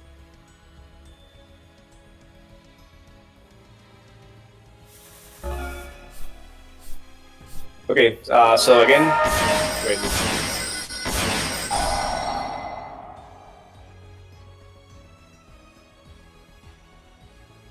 Turn this on.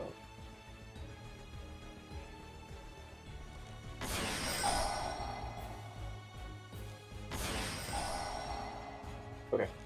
So yeah, we're going against Yummy. They're gonna again set up full board. We kind of saw how that looked like in one of the previous games. This is pretty much a pretty standard combo. The main difference here is we're playing TCG. So first, we don't have the Mask Heroes, and second, they don't have the second Herald. So that's something to consider as well. If they go for the first Herald, we don't have to worry about contesting the second one. But yeah, this is pretty much a full standard board. They have a quick effect. Even if we went to the battle phase, they had a quick sync for a Book of Moon. They'll be able to tag this out. They'll have the Cookie Pop, the Lollipop Banish. They have the Imperm, and they have the Surprise as well. And they also have a Bell. So there's a lot we had to contest with, but this is a good, really fertile hand. He does use the Herald here, which is nice for us since we drew the Fuelos. If they had an Ash or something like that, we probably would have been screwed because with the Herald, if they didn't use the Herald in any way whatsoever, it would have been in a tough spot. But of course, they are kind of forced unless they don't want to do anything in my turn, because they do give me a bunch of draws for the Fua, or at least I want to say 3 draws at the minimum, but they can give me more. So it's definitely something worth negating. But of course, if they had an Ash, it would have been way better.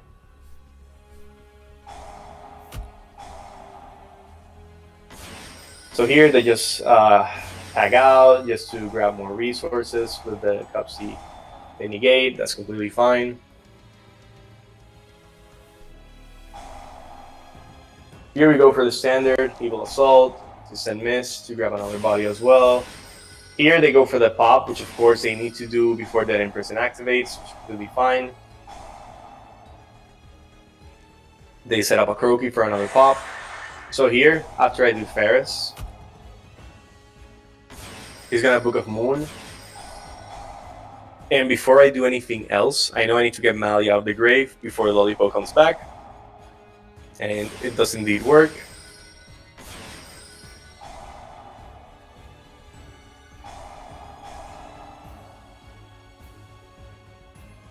Here he's just using Surprise to spin back the increase, which of course is ideal because he waited for the increase to activate.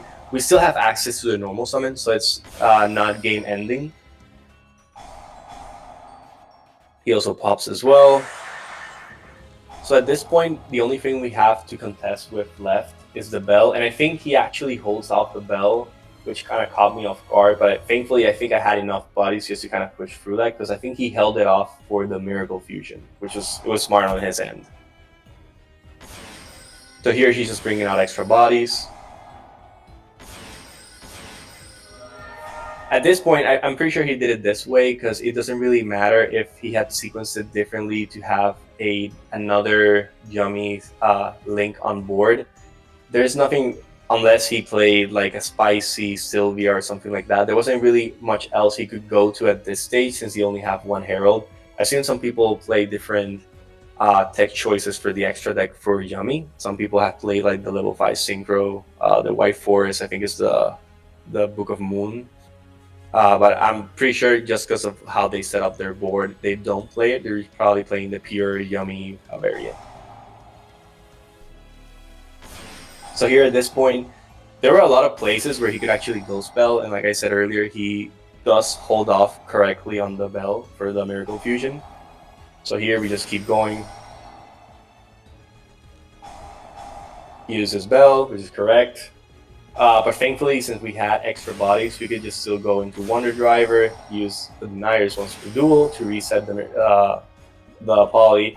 And at this point, it's just ideal to go to Trinity, since these two bodies are like quite low stat. So that's pretty much game right there. And we also have Sunrise as well for the extra attack boost.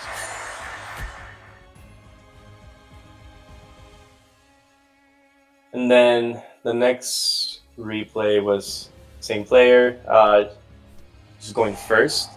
They Perulia me here, and then I had to think, okay, how much draws do I want to give them at this point? Because I know since it's a very high hand trap heavy deck, they were going to have a bunch of more hand traps. They could draw into Fuwa or maybe a Nib, which they had in hand already. But I was ready with this hand. I was ready to at least give him 2 draws if it meant setting up the full board, because the full board is still pretty much very difficult for them to out, especially the Dark Law. So at that point, I just said, okay, I'm just gonna push through for now. So he doesn't negate here. We go for the Paris. We're also gonna give him another draw. He uses DD Crow on the Maliss, which is correct, of course. And I'm guessing he holds for the increase, which is correct as well. So at this point, I know I can't afford to give him any extra draws at this moment. So I just go for the regular. I'm just going to set up the trap at this moment. I have Thrust, and Thrust is going to come up in a very interesting way, but let's wait until that.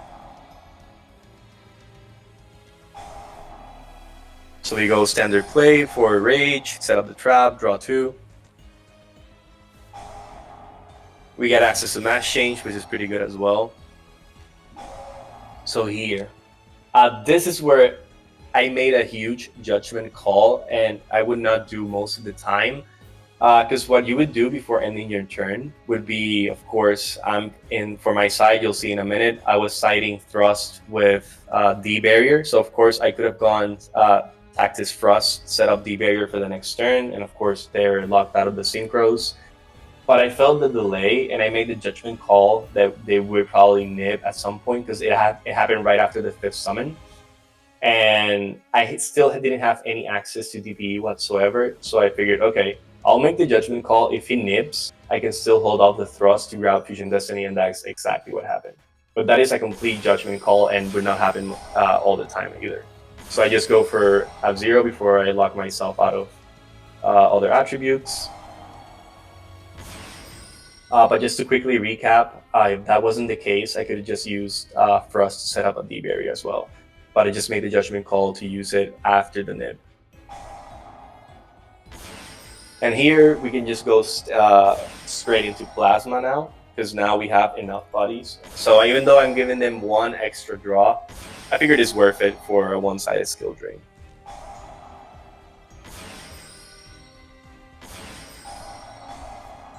They do draw Infirm here, which of course is a little inconvenient because they get to out the Plasma with that as well.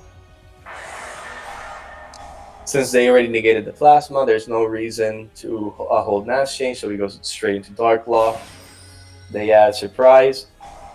I will admit the Dark Law rip was insane, because they could have thrust for maybe an Obedience School, something like that, and we would have been in a tough spot. But of course, in that particular scenario, I think best case would have been to just wait off until they use the Disruptions or use Obedience, and then just kind of quick effect pop at 0 and trying to pop all their monsters. Since Dark Law is still on the board, they would all get banished. So that would have been the play if Frost wouldn't have been banished. But at this point, we're in a very winning position since Dark Law's on the field.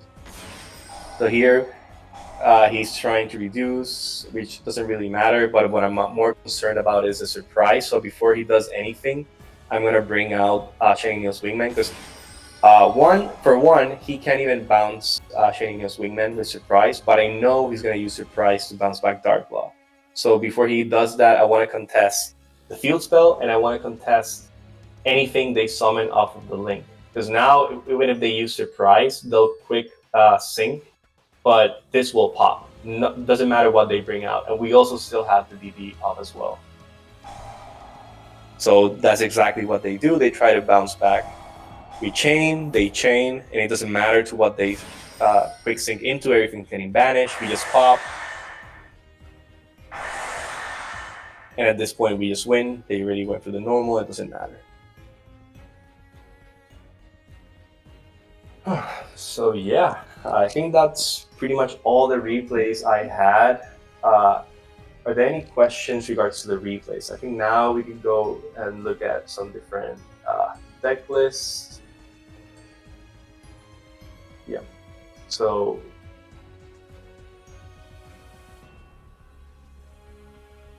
I think we could start off with the Master Duel variant.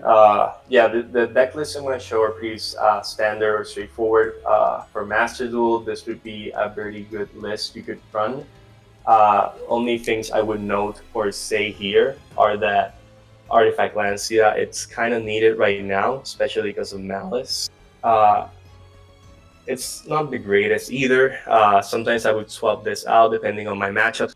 See a lot of Ryzeal. I would pretty much have Book of Eclipse here, but since most of the time I'm just seeing Maliss, Lancia is pretty good. That said, even now, Lancia is not the greatest tech against them either because of the Ignition support. Even Fuwalos is not a great card into them either. So Master Duel is in a really tough spot regarding Maliss because there's just not a lot of options against them if they fully combo off. But this is just the best we can do as hero players. So this should feel pretty standard. These ratios are pretty much what you want to play. Some people play 1 or 2. I go for 1 and 2 increase all the time. But for this particular lease, I've been feeling comfortable just playing 1, even if I draw it sometimes. But you can go for 1 or 2. Mostly personal preference. 3/3, maxing out on the power spells. Nothing new there.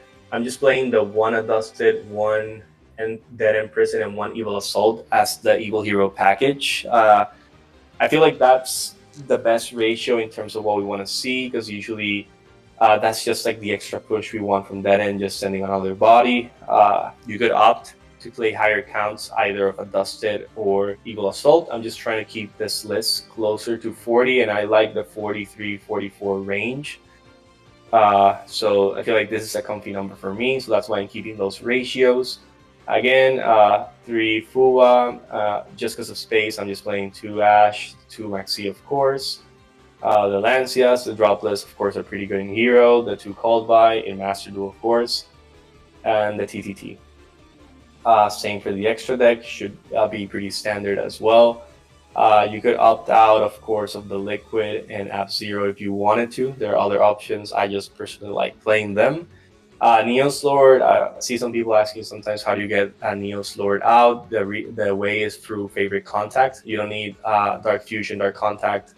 You can just use in case, let's say, your back row gets contested early on and either you don't have access to Shining Neos Wingman, or there's no real relevant reason to bring him out, maybe in an early game state. You can use favorite contact to bring out Neos Lord, and it can be destroyed by battle card effects, and it can also snatch steal when a monster is sent to the grave from their opponent's side. So it's a good card overall to have in some scenarios. But again, favorite contact can either bring, can't actually bring any of these, but mostly you're bringing out most of the time Shining Neos Wingman, and sometimes you'll bring out. I'm liking Blast just to dodge anything regarding Stratos. The 2 Cross is standard, and Anaconda for Master Duel. For TCG, right now, this is actually, I went to locals 2 days ago, went undefeated with this exact list. I posted my matchups. I think it was a bunch of Yummies, a Snake Eyes Yummy, a Draco Tail, a Fiendsmith Primite. So it was a overall good locals. So this is pretty much the list I was running with. Trying to keep this count fairly consistent. The 3 Fuwas, the 3 Purulia, the Ash droplets is good with us as well. The Talents and the Call by the Grave. Some people have asked me about the Purulias. Purulias are pretty good into pretty much the best decks right now, those being K9 Vanquish Soul, the Yummy. depending, of course, on the Yummy hand. There are some hands, for example, if they hard open the Obedience School, they can pretty much give me 0 draws on the Perulia.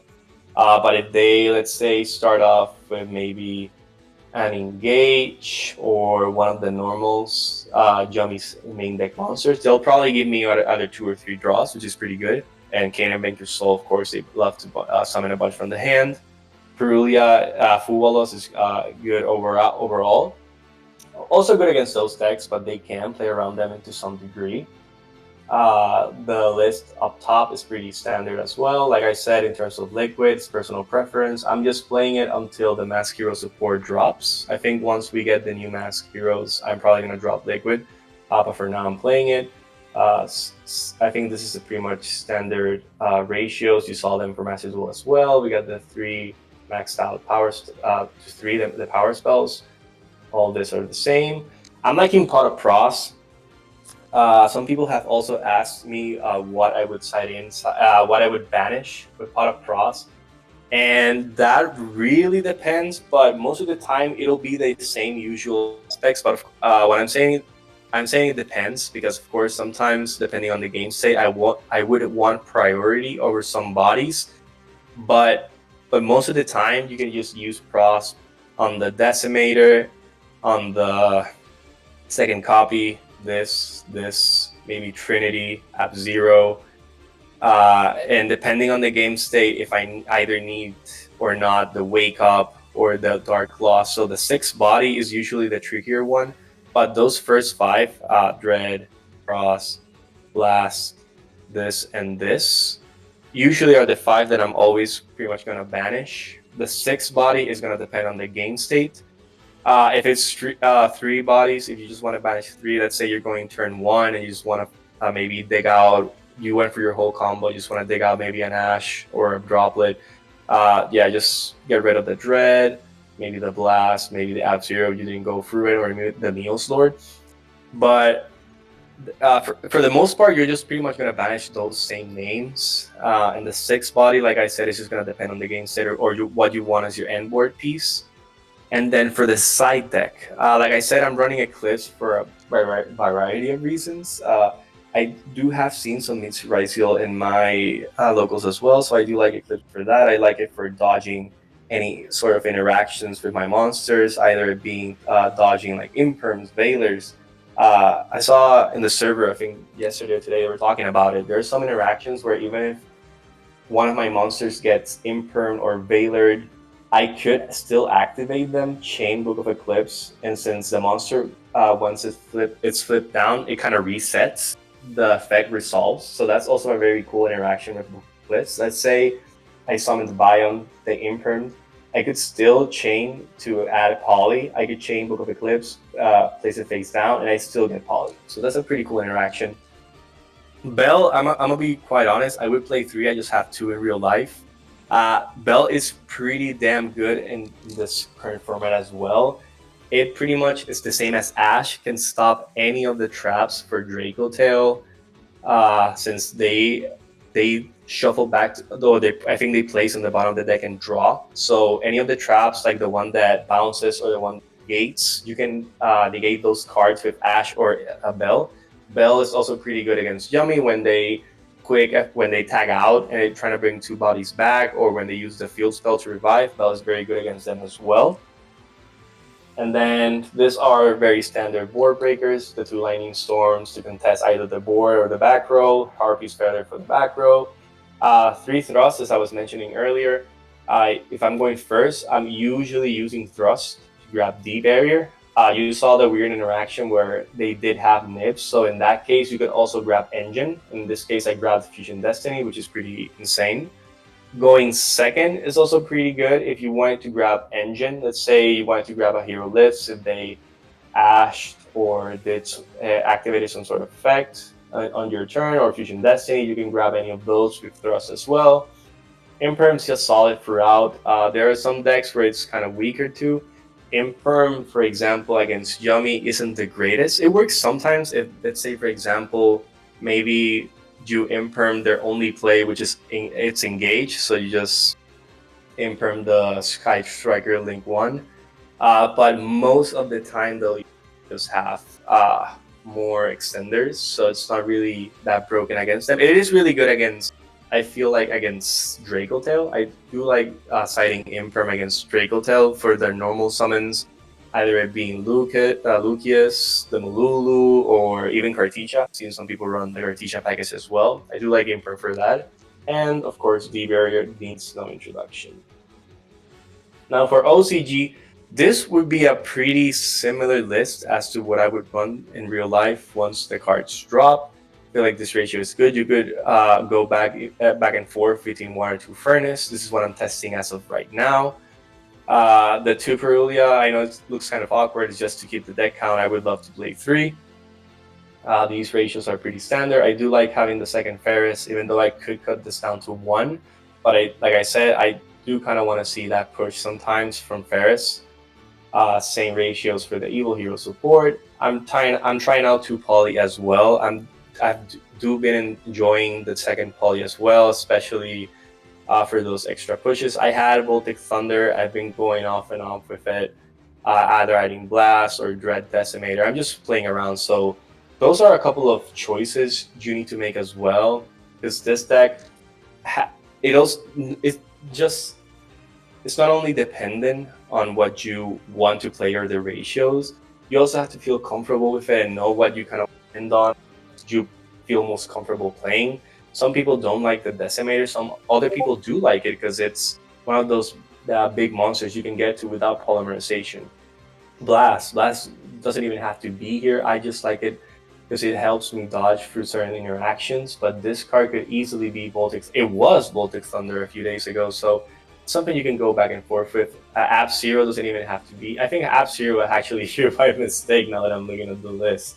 So this is probably Voltic Thunder, because I was like, where the hell is Voltic Thunder? So yeah, now that I'm looking at the list, because you can see in the main deck there's no no Liquid. So yeah, I just forgot to swap this. So this is more realistic as to what I was been working in OCG. But like I said, names like this, and even Trinity are personal preference. It just depends on what you actually want to play. But this list should be pretty standard. Side decks the same. You saw all of these on the previous list. Here, Mass Change actually feels a little more relevant, because you could play the second Dark Law. Actually, this list is fucked up now that I'm looking about it. You saw the Chaos is not even here. I fucked up in this list. My bad. I was just making this yesterday. I think I forgot to add all of these fuckers. Contrast, chaos. So let me quickly change this list.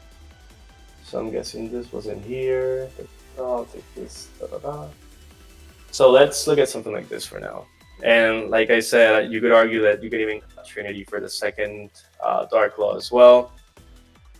But yeah, like as I was saying, Mass Change is pretty good, citing going first, because you usually can now end on 2 Dark Laws as well. And if you go full combo, you could have access to 1 Chaos on your turn and 1 Chaos on the opponent's turn, something to consider as well. So it's pretty good for the going first strategy as well. And I already talked about Bell, which is pretty good. Again, 2 here just because I had 2 in real life. But let me switch back here.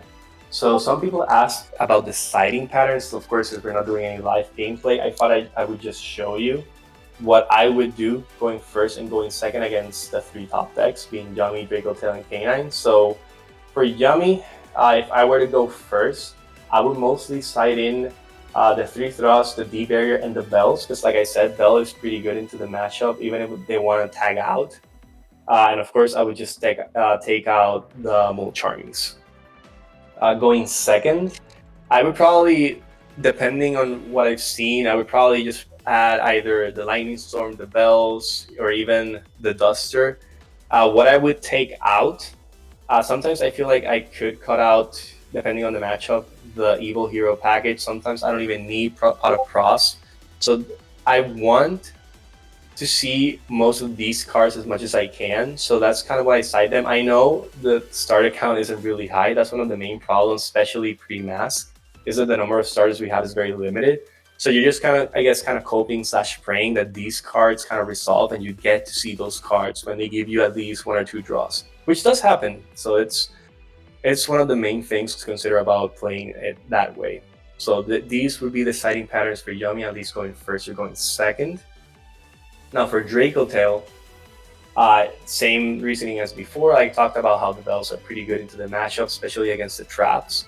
For us, again, the barrier, so this should be pretty much the same as for Yummy. Going second, I really feel comfortable adding the bells, the imperms, and having the Book of Eclipse as well, just because they're pretty good overall into that type of strategy. So again, I really don't mind even taking these out against Draco Tail. I don't even mind taking these out and just taking out the Evil Hero package and just playing a more board breaker approach against that deck. Just because a lot of these cards can deal with pretty much most of their disruptions. So that's kind of how I play going second against Draco Tail. And now for K9 Vanquish Soul, going first, pretty much the same. I just add books as you saw on that going first replay. Just because it's good if they go through the Asuna line and they try to quick exceeds. I can just quick effect Book of Moon them, and we don't really suffer from having our monsters flip face down. And of course, the D-Barrier with the thrust. Going second, I do want to see the Charmies. Fuolos isn't that really hugely impactful against them, so I did cut off one just in terms of space. Tactis, triple Tactis talent isn't that crazy against them either, so I took it out. The Evil Hero package, and then I added the bells, the imperms. Imperms is a tricky one against K9 Vanquish Soul because they could have the monster, like they could have one of the other names to tag out. But when you see Raisin, you really want to stop Raisin solving, so you just gotta take a gamble, and if you don't have Imperm, you just have to Imperm Raisin. So there's really no real way to get around it. So that's kind of how I see it. And I guess these are the final thoughts I had. Like I said, Hero still struggles to compete with the top meta decks. Our engine's not consistent. We need and since we need to run higher engine counts, we really don't have any space to fit out more non-engine like Yummy, for example, which can get away playing 20 plus hand traps. Like I said, the matches are not unwinnable. Like our engine is strong and we can push for a lot of disruption if we have a good hand. But of course, that doesn't happen most of the time. If we go first and we set up full board, it's also very difficult for the opponent to out because we do have a lot to go for in terms of our board. Even pre-Mask Hero, we still have Dark Law, DPE, Shiny Neos Wingman. That is a lot for a lot of decks to test. Like we were talking about, cards like Droll still hurt the deck, and even with the Mask Hero support, that doesn't change. One of the good things about card like Droll, for example, is that it's not as prevalent as before, because just because the new decks can play around them or it doesn't really hurt them. But I guess time will tell, since we don't really know when the cards are going to drop in TCG or even in Master Duel. The meta could be completely different by then, so this is all just pure speculation until then. And like this final detail about Droll is that, if, like I was saying in one of the replays, even if you get Droll, there's still the option if you just use your first search with Furnace just to play a more mid-range style of Dark Law control if you get Drolled. But yeah, I think that was pretty much all I had in regard to the replays, to the deck list. So if anyone has any other questions, I would love to hear them.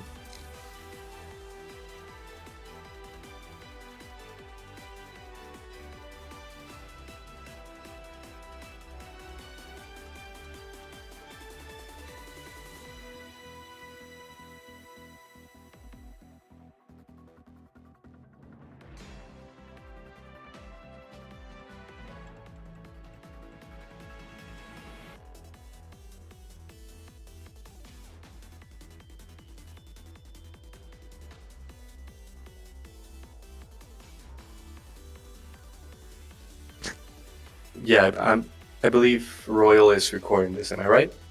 Indeedy.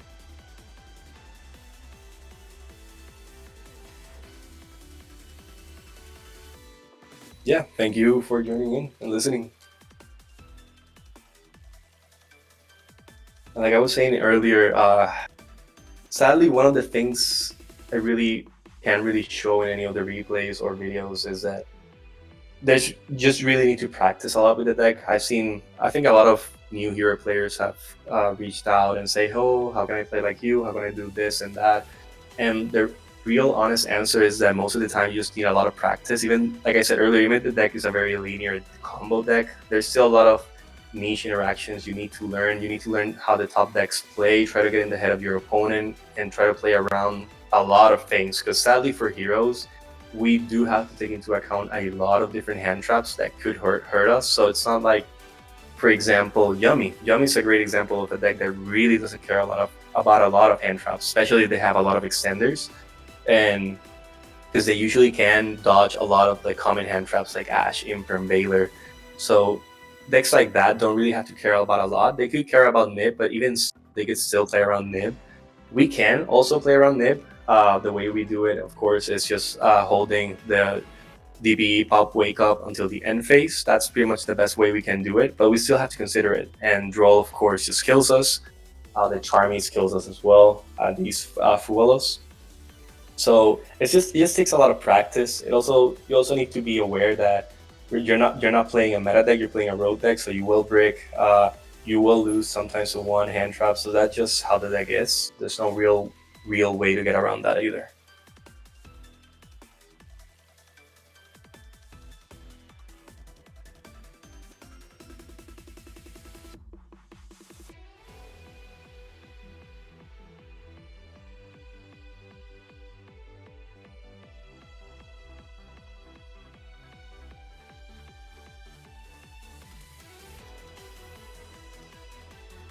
Yeah, that's the truth, especially for Master Duel, where you could argue that the Andy Shuffler is kind of whack sometimes. You will find out, at least for heroes, you'll find yourself in a lot of positions where you'll play, maybe just have one play with the Stratos or even a hero list, and the opponent just decides to ash that. And yep, like Royal said, that's just the road deck lifestyle. So it happens. Sometimes it happens like the replays us YouTubers show where our hands are nutty or we just know how to play with disruption. Sometimes it is like that and it feels amazing, but the reality is that it's not like that most of the time, and you'll find yourself either losing to one or two disruptions, or the opponent just simply has too much, and even if you have full gas, you just can't play through all of it.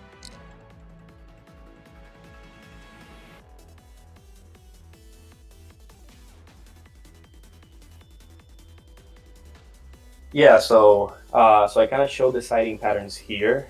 I showed mainly the three main decks for Justice Hunters, just because they're more relevant right now. Of course, the sighting patterns would change if it were another deck, but I'll quickly recap. For Yummy, I would just side out the Charmies. I would side in the Bells, just because they're good into the quick effect tag outs from the Synchros, and the Frost, either to grab Engine if they have a body on board Nip, or just grab the D barrier in case they hand trap me in any way.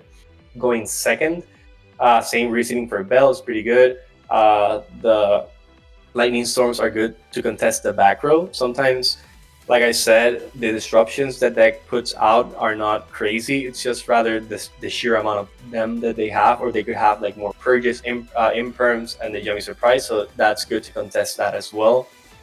For Draco Tail, Bell, same thing for the traps. They can get ashed or belled. This is going first, by the way. And then the same thing for the Frost and the D barrier going second. I do like to play a more board breaker approach to Draco Tail just because their ceiling isn't that high. So I don't even mind taking out the Charmies. I just add Book of Eclipses. I add the Imperms, the Bells for the traps, and a Duster to also get rid of the traps as well. And K9 Vanquish Soul. This one's a little more trickier just because this deck, when it goes off, is insane. But going first, I sight in the Book of Eclipses just because of the interactions with Izuna and the Lupus.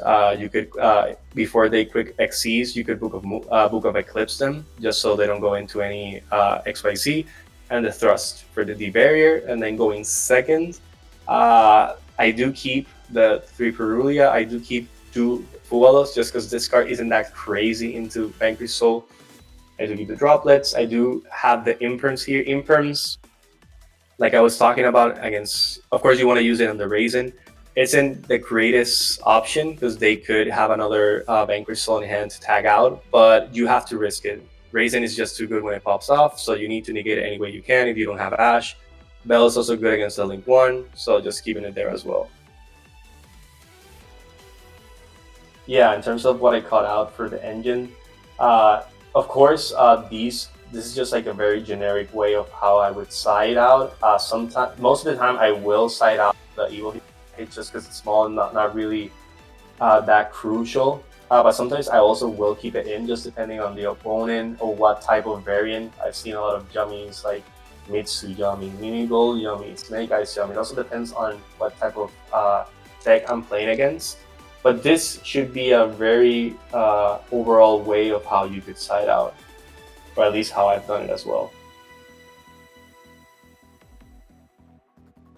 No, yeah, thrust I feel is very depending. I feel like going first most of the time I will sight it in, especially now because I do want access to D barrier if I can. Because I feel like, and I'm talking of course CCG, I do get hand trapped most if not all of my games. So having access to the D barrier, especially against these types of decks, which are very archetype dependent, like these are very heavy synchros, heavy fusion, heavy XYZ. It's good to have D barrier accessible. And going second, like I said, it's not really needed most of the time. I do sight it in sometimes if I feel like I want to have access to that engine. For example, for Draco Tail, like instead of having, let's say, the imprints or even the droplets, I could have thrust and just wait out the first disruption to maybe grab engine, like Fusion Destiny or Halo Live. Fusion Destiny can contest with a lot of stuff for Draco Tail on board, so that's just an option.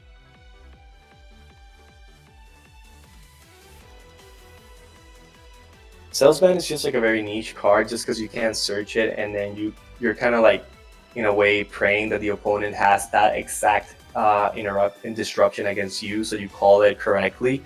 But like I said earlier, Hero dies to a lot of stuff that's just not Nib. Actually, Nib is one of the few cards that, if not used like correctly, doesn't really hurt us at all. Like, of course, cards that if I were to play Salesman, it wouldn't even be to call Nib. I would probably just call a Fuwa or a Droll, which those cards really do hurt the deck.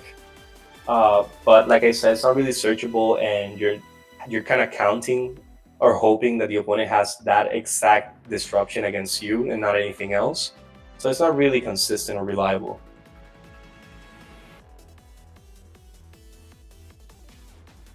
Yeah, they chain Fua or they shotgun Fua. Yeah. You're when you Yeah. when you run Salesman, because I considered running Salesman because I play White Forest and White Forest dies to draw. I would run it for that and that only. Yeah, but Nib is not actually real, to be honest with you, because if you consider the decks that are the most prevalent, Draco Tail doesn't play into draw.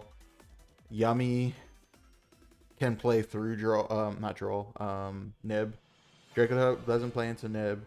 Yummy can play through Nib, and VS K9 can also do that.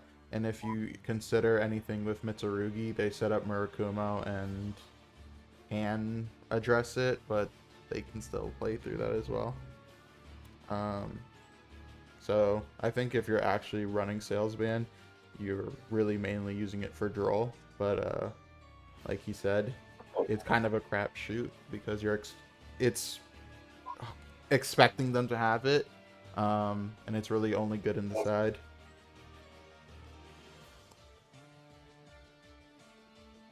I've seen some people play Nib. It's just not as popular as before, just because of what Royal said. Nib is still a great. I mean, you could side it in, like especially for road decks. Nib is still pretty good. It's just not good against the top decks right now. Like Royal said, pretty much Draco Tail, Yummy, and K9 Vanquish Soul can pretty much play from Nib easily. So it's not really a card you want to main deck, but you could see it in the side deck. It's exactly like Drolls. Drolls not really good against those three decks, but it's good into a lot of other decks, especially road decks. So it's probably a side deck card at the moment for a lot of people. Yeah, and the other thing is that when you're obviously depends on the size of your locals, but if you play like a rogue deck or like a specific deck, most people will start to prepare for you, and that might include siding cards in to disrupt your strategy. Like Blake says that at his locals he's known as the hero guy, so they all know how to deal with him. Yeah, that is actually a thing. Like like I haven't been going to locals for like a long time, but of course the people in my locals know me by now, so they always joke about like I have like this set of cards in the side deck just for your deck, so they know. And like I said, like hero does fare particularly weak to a lot of them. We talked about the Droll, the Fuwas, Nibs, not really that impactful, but in certain scenarios, depending on your hand, it could be impactful. So there's just a lot of cards that can really impact the hero combo. Like even the common ones like Ash, Imperm, the Bell, like a lot of the main deck ones also hurt as well, not just the side deck.